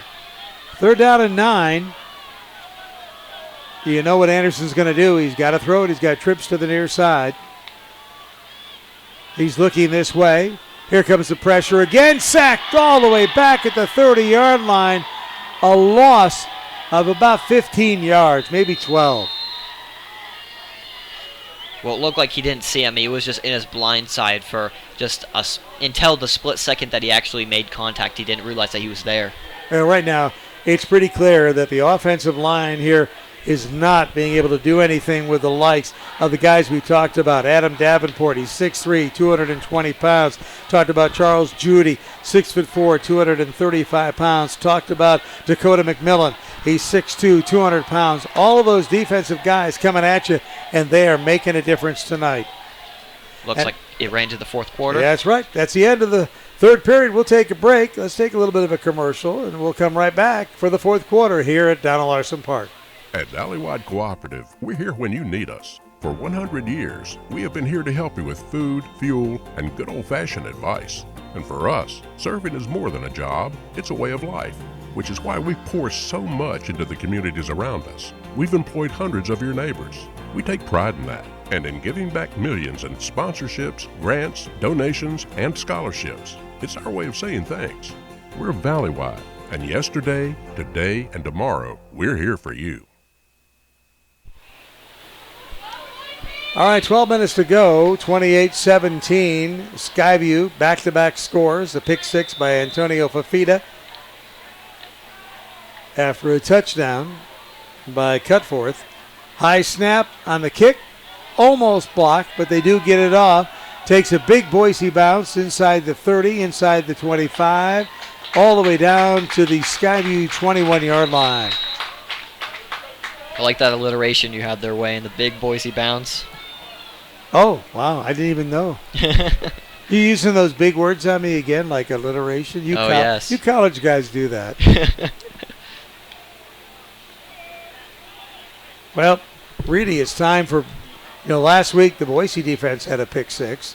Yeah. And they need something like that, a fumble recovery, a pick 6. They need even just an interception. because time now is running out here in the fourth quarter, and they're down 28-17, their biggest deficit of the game. As we said, this ball game went back and forth, 7-0 Skyview, then 7-7, 14-14 at halftime, 17-14 Boise, 21-17 Skyview, and then the big pick six. So the pass out into the flat, Schneider has it, and Schneider gets it about 6 yards, out to about the 27. Like you said with Boise High, getting a pick six last game and now giving the defense, their opposing defense, a pick six, so it's kind of like they're returning the favor. Well, Skyview's found something going here, and I think just the size that you mentioned to me in the pregame, that you thought Skyview had some size. Up the middle, again Schneider getting just shy of the 30-yard line. It'll be let's make it 3rd and 2. Well, you know, in the pregame, the biggest show is just how physical you're showing in the pregame, and it just seemed like Boise High wasn't showing that much much physicality, and that's really showing right now. Well, I think what we're going to see now from Skyview, I think we're already seeing it from Dave Young. If they get a first down here, they got 3rd and 2. They may pass on this down, but I think you're going to see 2 runs and a pass if needed, or 3 runs. Here's the pass. Cutforth looking, throws underneath the coverage. Camden Young has it all alone at the 40, 45-50, 45-40, down the sidelines, out of bounds at about the 35-yard line. And a big play right there. Started to look like a track meet at the end of that. It was just a race between number 4 and number 3. Yeah, Camden Young, just he's a returner. He's great.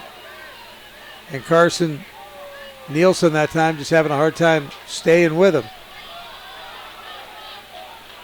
So 1st down and 10 for Skyview. They're still going to pass it. I thought they might go to the running game. A middle screen intended for Pennington, incomplete, thrown behind him. And boy, that's one of those that if you pick it, you're gone. Oh, yeah. And number 14, if he was just a little bit more aware about where that ball was going, he could have had a chance to intercept that one. Well, Colton Smith, he may have been aware. I don't think he quite get to it.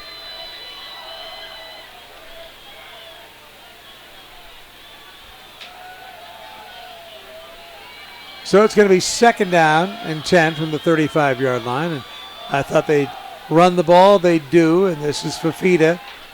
Fafita stopped after a gain of a yard or 2. Not sure what Fafita's done to his back number. I mean, he's got that something there that's just covering it up.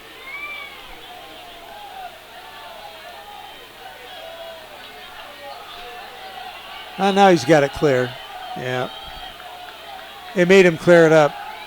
Back to pass. Cutforth avoids one tackler. He's running now down at the 30-yard line. Brought down about the 28-yard line. It'll be shy of a first down. That's going to bring up 4th down and about 4. You know, as you may have picked up about me, I'm really a fan of those juke plays out there, and that was a really nice juke by number 4, the quarterback. Max Cutforth really just able to put a showing out there.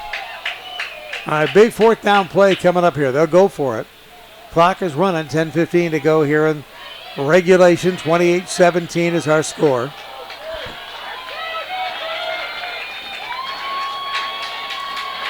Cutforth rolling to his right, looks out on the flat, throws it. It's complete, 1st down. Just like that. And Camden Young makes that reception.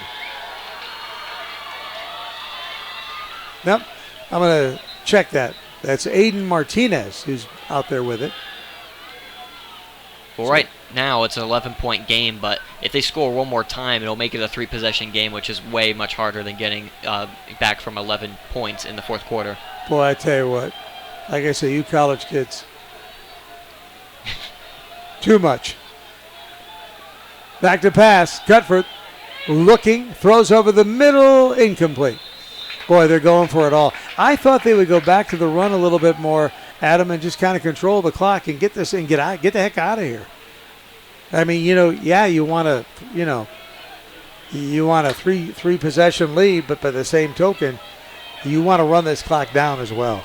Yeah, with every clock stop, that just gives Boise High just a little bit more time to come back and try to get this 11-point deficit back. Well, they're one big play from being back in this. It was one big play that kind of got him out of it. Cutforth, look at this. He spins, turns, still going. Down to the 15 to 17. Actually, they're going to mark him at the 17-yard line. Well, that's the interesting thing about football is that just if you change one play, it just changes the whole game. If you just take out that one pick six, it would just be a 3-point game. And so many times when you get a pick six, it's so hard to overcome for the other team. Third down. Cutforth makes a nice cut up the middle. He's going to get the first down all the way down inside the 10-yard line to about the 8. First and goal to go for the Hawks.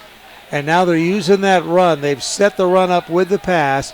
Now they're using it, and they're taking advantage of Cutforth's ability to make things happen. First and goal to go. Cutforth. He's back to pass. Looking. Throwing in the end zone for Camden Young. Young has some tight coverage there, and I had to wait to see if maybe there would have been a flag. Too tight. But good coverage that time by Luke Britt. Incomplete. It'll be second and goal from the 8. I'll tell you, when you're Luke Britt and you got to cover Camden Young one-on-one, you did a pretty good job there, young man. Yeah. And it's really nice to see because these refs before were very eager to throw that that flat pass interference call, but this year it seems like they're really just holding back that flag.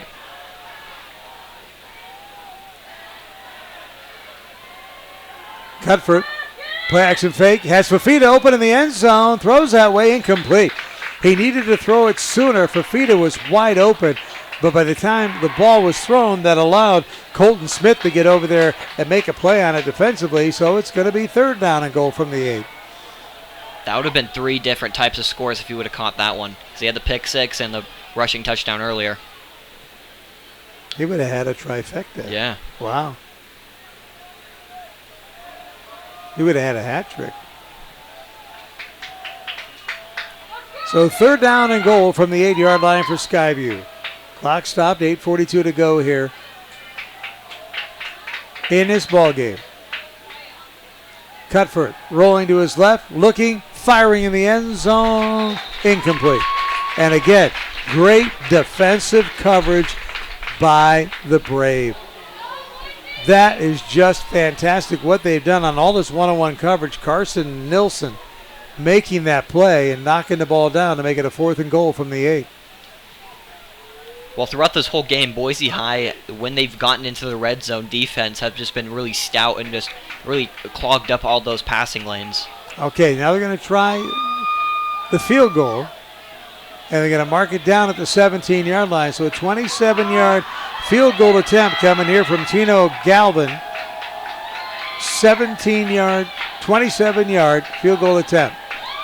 Kick is up, plenty of distance, and right through the upright. So Galvin, 27-yard field goal. Well, it's a great job by holding them only to a field goal because now it's only a 14-point deficit, which is just 2 touchdowns away. Well, it is, but I tell you what, 31-17 with 8:20 to go. Right now, the Boise Brave have an uphill battle, and they know it. They have played tough all night long, but I think the big difference in this game, Adam, they just have not been able to get a running game going, and Skyview knows it, and they're just pinning their ears back. They're coming in after them. Hey, folks, Bob's Bicycles on Fairview in Boise is family-owned. They have been since 1979, and I'll tell you what, their selection of mountain bikes, road bikes, BMX, cruisers, and comfort bikes is second to none. Whether online at bobs-bicycles.com or on the showroom floor, Bob's Bicycles will have the bike, the accessories, and clothing to fit your needs, and they've got in-store financing, 6 months, no interest. You want to stop in, go over there and say hi to Vern. Said you heard it on IdahoSports.com. Let them know you're listening. Bob's Bicycles, they've been serving Idaho for more than 40 years now, and they're proud to support Idaho student athletes. Tell you what, when Vern said yes to being a webcast sponsor for all our 5A SIC games, he just said thank you for the opportunity to support the students. And I think that's great. So Galvin will be kicking it off. He's pooched it the last couple times. He's never gotten close to Zach Hess or Caleb Allen. Let's see what he does this time. With a 31-17 lead, will he put a foot into it?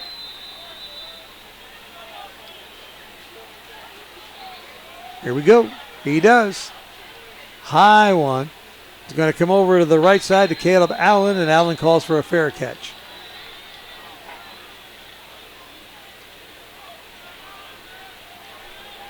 Well, did he call for a fair catch or what happened? Because they're putting it back at the 9-yard line. Yeah, I'm not really sure about that one. Yeah, me neither. I saw his hand go up like it was a fair catch. And if that's where he caught it at the 9, that's where it ends. Yeah. So I'm not sure why you fair catch it at the 9. Yeah, especially if you could have gotten a little bit extra yards. Just give your offense a little bit more of a cushion. Ah, interesting.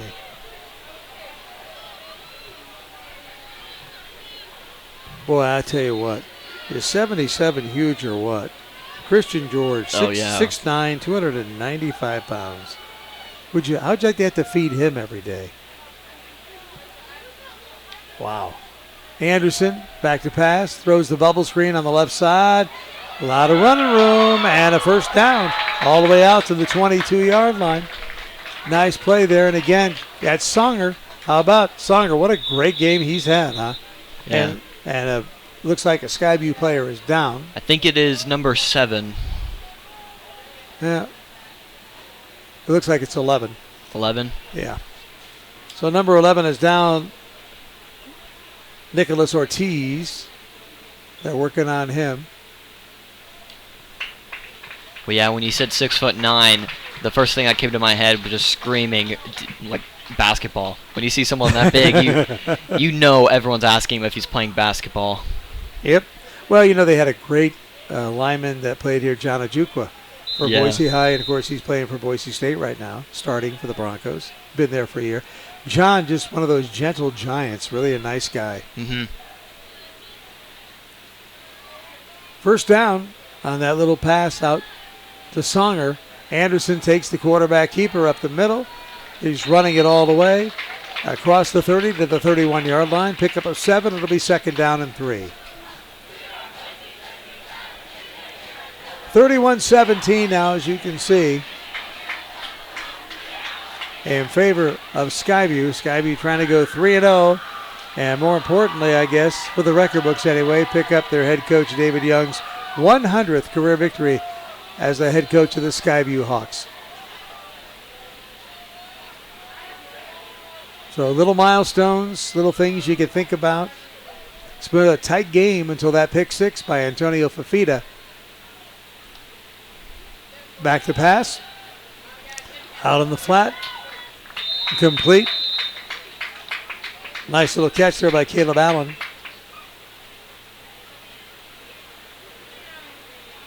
And it's going to be a first down.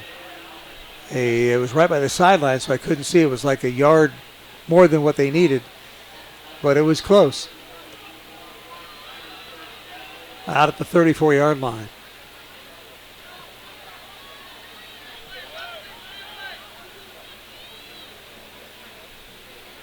I'm not sure what's going on right now. Boise a couple of linemen talking to each other for the Boise Brave, and I'm not sure why. Now they got it figured out. Anderson back there, back to pass, looking downfield. Again, has to run up the middle, has some room, slides, goes down at the 38-yard line. I guess he's tired of getting some hits. He's a big boy, 230, 6'1". But, really, I tell you what, he's making a difference for this Boise Brave football team. Yeah, he's trying all the best he can. 5-yard gain, second down and 5.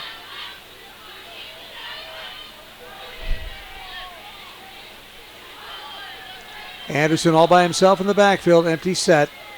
Again, more pressure. Pass was tipped at the line of scrimmage, incomplete.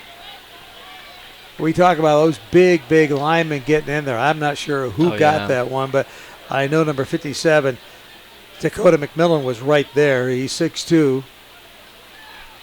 But it could have been Charles Judy right there at 6'4". Yeah. If I had one word to probably describe this team in the second half for Boise High would just be stagnant. They've just been stopped constantly. I agree. And the lack of running game has made him one-dimensional. No question about it. Over the middle, have a man wide open at the 40. That's Allen down the sidelines. 30, 20, cuts it back, 15, 10, and out of bounds at the 8-yard line. Great job by Caleb Allen to catch the ball in midfield and work his way down the sidelines. A huge gain to give Boise a 1st and goal to go with 6:02 to go in this ball game. They're going to take it back to the 11. Goodness gracious, they're not getting really good marks. He dove forward to the 9-yard line, maybe even the 8, and they mark it back at the 11. So he did not get a break there. So it's not 1st and goal to go, but it is 1st and 10 from the 11. Anderson throws down to the 3, caught on a slant pattern. Nice reception there by Tanner Maurer.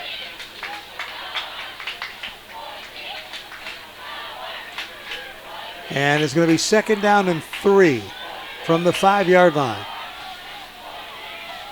Empty backfield again for Anderson. 3 receivers to the far side of the field.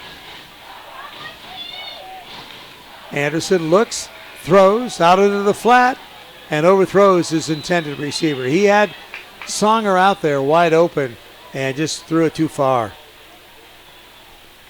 You know, they're down by 2 scores right now, but if they get a score right here with 5 minutes left, they're essentially in this game. Oh, they are, but the bottom line is, they've absolutely just abandoned the running game. Yeah. They're not doing anything with this running game.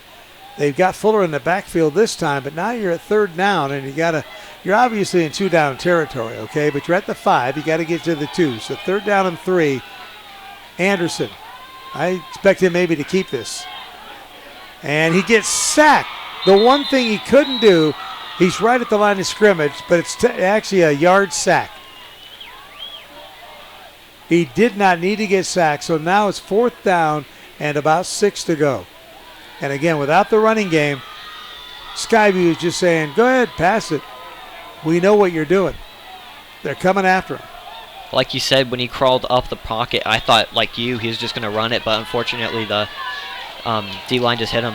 It was the only running game that they've had tonight, and it hasn't been that great. Yeah. And looks like a quick timeout called here by Boise to talk it over with 4 minutes, 50 seconds to go on a ball game. You mentioned it, very important drive, down 31-17. If they can score, make it 31-24, they're right back in this puppy. Yeah. But, we'll see what happens.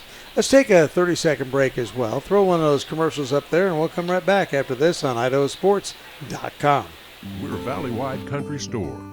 For 100 years, we've been your #1 choice for food, fuel, farm supplies, and just about everything else you could need to get you through your day.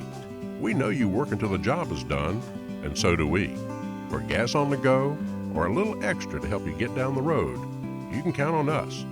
We are proud to employ your neighbors and to be a cornerstone of your community. We're Valley-wide. Yesterday, today, and tomorrow. We're here for you. So Mike Altieri and company talking it over on 4th down and about 6. They've got to get to the 2-yard line. They have no running game, so they've got to come up with a pass. On the other end of the field, Skyview players are going, well, they've got no running game, so they're going to throw the ball. And so they've got the defense figured out what they want to do. Songer has had a huge night. He's wide to the left. Inside him is Zach Hess. Again, 2 receivers wide to the left, 2 to the right.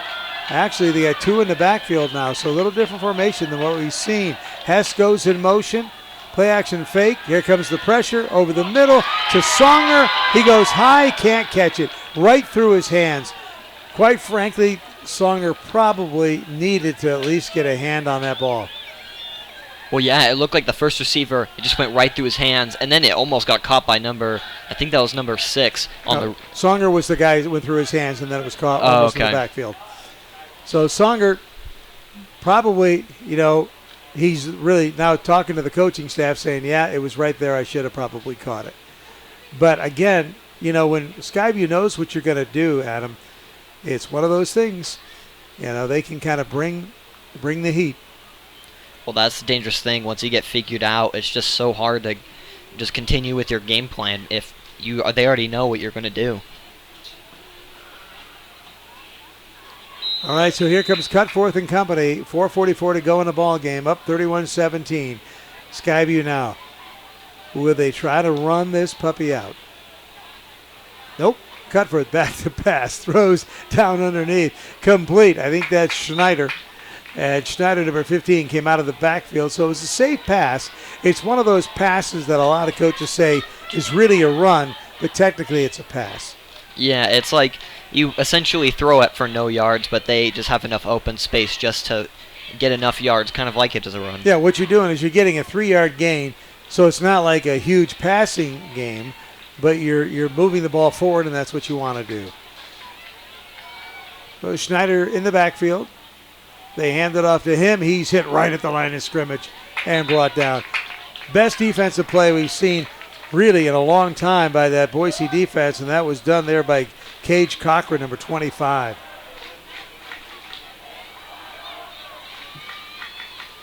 No gain, 3rd down and 10. Actually a loss because they gained 3, so a loss of 3, so it's 3rd and 10. You know, clock's running, and they're taking their time running the play, but if Boise can get a stop right here on this 3rd down and 10, they get the ball back with about 3 minutes to go. And you mentioned it, they're down just 2 scores. They need one big play. The pitch out to Schneider. Schneider's got some running room. He's at the 10, 15, pulls away from the jersey to get the first down out across the 20-yard line. Wow. You know, number 3, Chance Bodeker on Boise High had a chance to stop in the backfield, was just 1 second late, and if he would have done that, that would have been a completely different play. So a big play right there on a 3rd down and 10. And they end up getting 15 yards and a first down. Ball just across the 20-yard line, right at the 21-yard line, and now Cutforth just going to run this clock down. Waiting his time, waiting for the judge in the back to start going 5-4 on the time clock. Cutforth, play action fake. It's a keeper all the way, though. Gets back to the line of scrimmage. Good job by Boise not to bite on that. Oh, yeah. Faked it off to Schneider, kept it. Cutforth did. You know, we haven't talked about Cutforth too much tonight. He's a big kid. He's 6'2", 180 pounds. When you stand down on the sideline and you see him, you can look across the field and you go, oh, okay. He's a good-sized kid. 2.5 to go here at Donald Larson Park. Tonight, Skyview working to go 3-0. Up, pressure coming. We had some pressure showing. We had a lineman for Skyview jump. Are they going to call procedure or offside? Procedure against Skyview. That'll back it up 5 yards.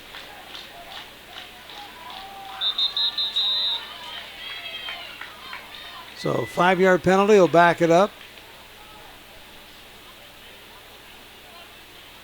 Officials stopped the clock for some reason at 2:09 to go. I thought somebody had called a timeout, but it's an official timeout. It could have been an equipment adjustment by one of the players. Ball all the way back to the 15-yard line, 2nd down and 15 for Skyview.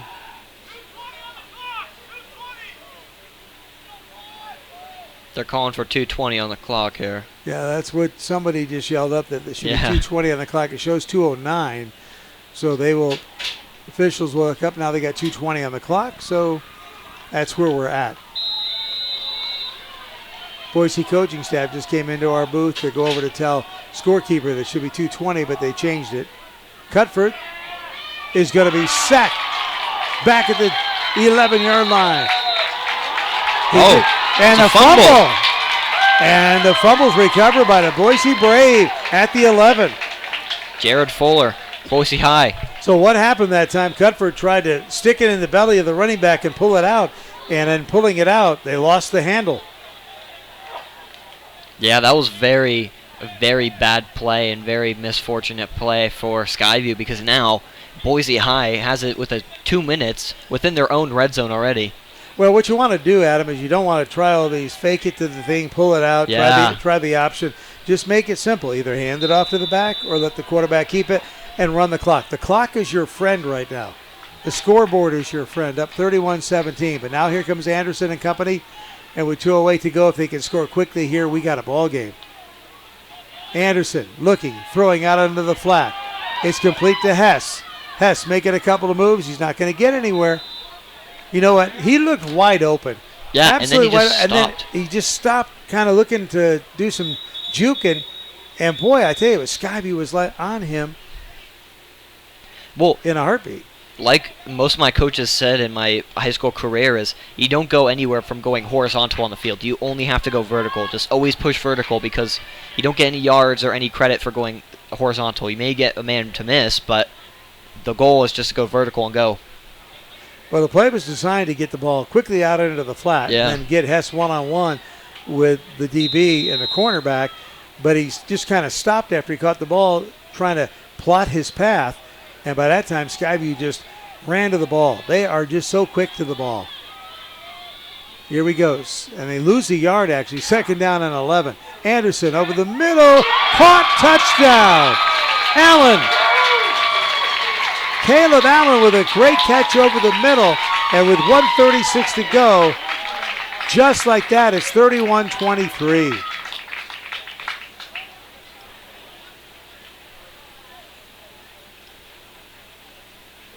Wait. What do we have? They're going to say offsetting penalties. Does the score count? There was a flag. It's up 31-23. I think it was after the play that the penalties occurred. There was unsportsmanlike conduct afterwards. Yep, they're getting set for the kick. Yeah. So 15-yard TD pass. It's 3 on the night for Anderson. Wow. Of course, 4 if you count the pick 6 earlier. Yeah. Oh, stop it. That is just cruel. Here we go. Waiting for one more man to come in there for the extra point. It's a big extra point because this makes it a 1-touchdown ball game. 31-23. The extra point kick is up, and it is good. 31-24 Skyview. As Boise gets on the board, a 15-yard touchdown pass from Braden Anderson to Allen. I'm surprised they haven't gone for more field goals this game. It seems like these kickers have been able to just really boot this ball. So now, here's the question. Do you try to go for the onside kick? Yeah, they have 2 timeouts, so if they aren't able to stop them on a 3-and-out or 4-and-out, then it's essentially over. Well, both teams have two timeouts left. But the bottom line is that those 2 timeouts for Boise, if Skyview gets the ball back, will go quickly. And you don't have a lot of time left. You got 1:36 to play with. So now the question is in that huddle for the Boise Brave is, do we try the onside kick and take our chances? I mean, what you lose, if you don't get the ball back, you lose field position. Yeah. They might also try for a squib and just hopefully one of their upmen will kind of mess it up. Yeah. Well, here's the other thing. Now you've got the penalty was not offsetting. It was against Skyview. So Boise's kicking off from the Skyview 45-yard line. There is no reason not to try some kind of an onside kick here. Yeah. And I would go kick it. They're kicking it almost from the left hash mark. I go towards the right hash mark. They got Caleb Young up there, so he's a good hands kid because he's the thing. They got Schneider up there on the 30 as well. Here we go. And there's the kick. Takes a couple of bounces. Boise's got it. It took the perfect bounce, and the Boise Braves come up with it. A great job by Jared Fuller to get it. It bounced off the hands of number 22. That was Wesley Littleton and went right to Fuller. Oh, my goodness. That feels very bad for that front line. The front line's ready for that ball, and it seemed like he was just caught off guard and it just hit him right in the hand and bounced right into the Boise High player. It took that second hop, Adam, and when that second hop happens, the ball is red hot. Yeah. And it went off, Littleton's hand, and Fuller was right there to grab it like a shortstop and step on it. So let's go. That's the most stressful position is that front line, because if you mess up like that, then it's almost a game changer. Allen, Hessen, Songer wide to the left. Anderson in the shotgun. Has Fuller behind him. And he's going to run it. And he runs it inside the 25 down to about the 24-yard line. They've got 2 timeouts, clock running, 1:20 to go. No huddle offense. Gain of 6, 2nd down and 4. People getting anxious. They got to get it going. It's down to 1:11. They got 2 timeouts. Fuller in motion. They look at him, and a sack is coming, and Anderson did not see it come from the blind side, and what a big play by big number 66, Charles Judy, 6'4", 235 pounds. Timeout, Boise. They've got 1 more to go. And it's going to be 3rd down and 8 after that loss of about 3 on the sack by Judy. You know, the biggest thing about this game is that front line. It really just comes down to that front line. And just so far, Boise High has just been just dominated by this very physical Skyview just front line on defense. You know, the thing of it is, if you're going to go to Fuller in the flat like they looked like they were going to, Anderson had to get rid of that ball immediately. Yeah. And just get it out to Fuller. And then what you have then is you have Fuller in the flat. There's probably a couple of defenders out there, but now you give them a chance to make a move and to make a football play, as they say, and get down the field a little bit, and maybe even get out of bounds to stop the clock so you save your timeout. None of that happened because Anderson took the sack from the blind side by Judy. Yeah, and they've been very stagnant on this drive, and they really need a score here. That's without a doubt, they need a score, so they need to move this ball. Well, they did a good job on the first play. They got 5-6 yards, And but then that play right there, you just cannot afford a sack. Yeah, especially with the clock run, so they had to burn through a timeout. All righty. Anderson got Fuller to his right. Got a man in motion. That's Hess. Back to pass. They throw it out on the flat and drop. Well, I tell you what, that was to Mason Lawyer. Lawyer was there, but I don't think he would have gotten anything because the defense was right there. But the drop means they've got 2 plays now. They got 3rd down and 4th down. Nope, it is 4th down. Yep. Yep, that's right, 4th down. You know, 4th and 7. You forget that sack was on 2nd down. Wow. Yeah. So now this is it right here. They don't got to get a touchdown, but they've got to get it inside the 20 or this thing is over. Anderson all by himself. And everybody's got to know where you got to get. He's got to go to the 20. The pass is blocked. It was tipped at the line of scrimmage by none other than Charles Judy. And it fell harmlessly in front of the intended receiver. Turnover on down. So, wow. I don't like to say this very often, but Skyview dodged a bullet. They really did on the onside kick. Perfectly executed by Boise. And wow. Well, that's just super unfortunate and such a waste of an opportunity for Boise High to get great field position and recover that onside, which was very unlikely, and just unable to do anything with that. Well, the one play, the sack really did him in because he got sacked from the blind side, and he did have Fuller out there. He just had to get it to him. They'll learn from that. They'll see that on the film on Monday, and they'll say, oh, if I had gotten that ball out to Fuller right away, he probably could have gotten a sideline, saved us a timeout, would have helped us out. So now you got 1 timeout for Boise, so really you're going to be in the victory formation, at least I think you should. Well, they're going to stay in the shotgun. They don't want to risk a fumble and then have Boise High recover it. Well, all they want to do is take it. There They're basically in the shotgun victory formation, Adam, and that's what I guess they're not going to get up under center because they take the snap all the time from a shotgun position, so they'd rather lose yards than, maybe fumble the snap the old-fashioned way by having them up under center. So now, I guess Boise's not even going to use their last timeout. And let's see if they do or not. And yep, they did. Timeout. So Boise did use their last timeout. That's it for them. So the thing of it is, 1 more snap for Skyview, and this thing will be in the books. 31-24. What a hard-fought game, huh? Yeah, both sides really just put it out on the field, and it was almost could have gone to overtime. Very close.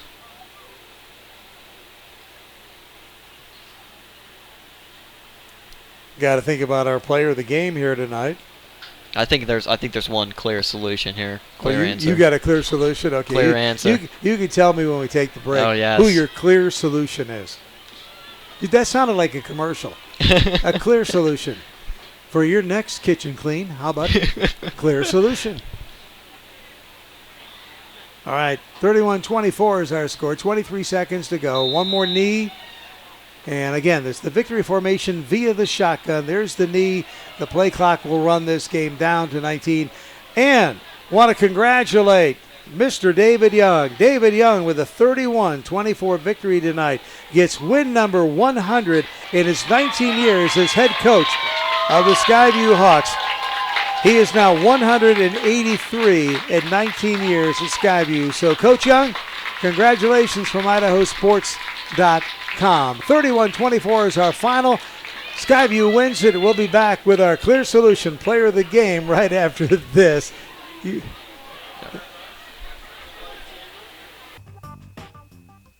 Banking. Maybe you enjoy the person-to-person attention you get going to your bank. Maybe you enjoy the convenience of banking from home sweet home. Or maybe you like the flexibility of paying your bills, applying for a loan, or talking to your personal banking person from wherever fits your fancy. Then definitely, you should bank at Mountain West Bank. Member FDIC. The easy, convenient, any way you want to bank. The injuries look like those seen in people exposed to poisons like mustard gas. That's how doctors are describing what they see in the lungs of vapors. The chemicals can essentially burn your lungs. Find the truth at BehindTheHaze.com. At Toyota's national sales event, we don't just help you get the perfect vehicle.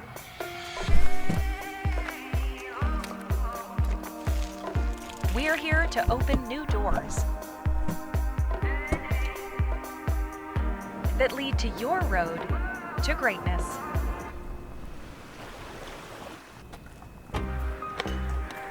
Your journey starts at Toyota's national sales event. Toyota, let's go places.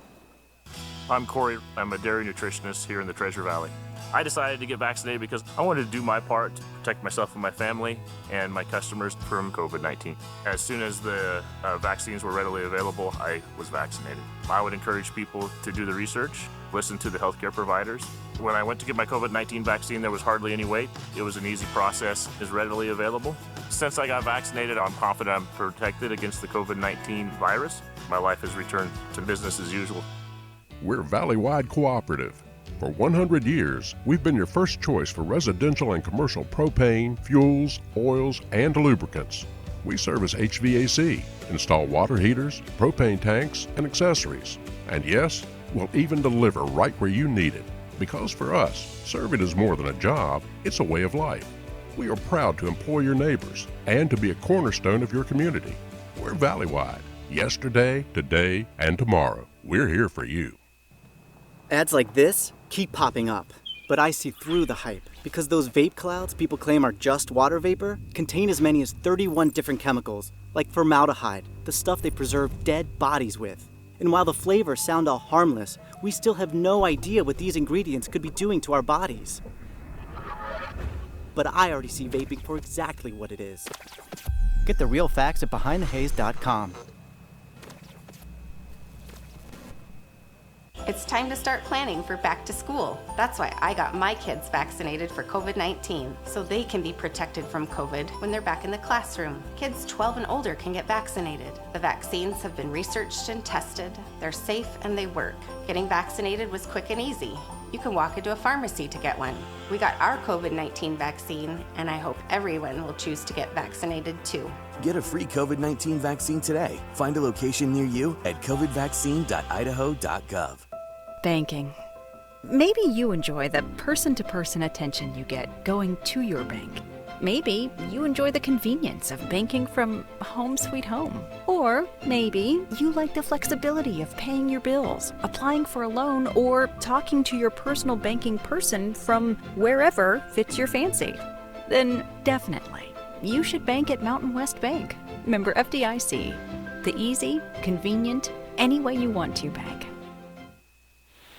Welcome back, everybody, to Donald Larson Park. It's a done deal. Skyview going 3-0 in the year with a 31-24 win over the Boise Brave. Wayne DeZubak, Adam Bridges with you, and we'll run through the scoring real quick. Tonight it was an exciting game. Max Cutforth, the quarterback for Skyview to Camden Young, a 5-yard touchdown, got us on the board, 7-0 Skyview in the first. Also in the first, it was Braden Anderson to Fort Songer, 15-yard touchdown, 7-7 after 1 period of play.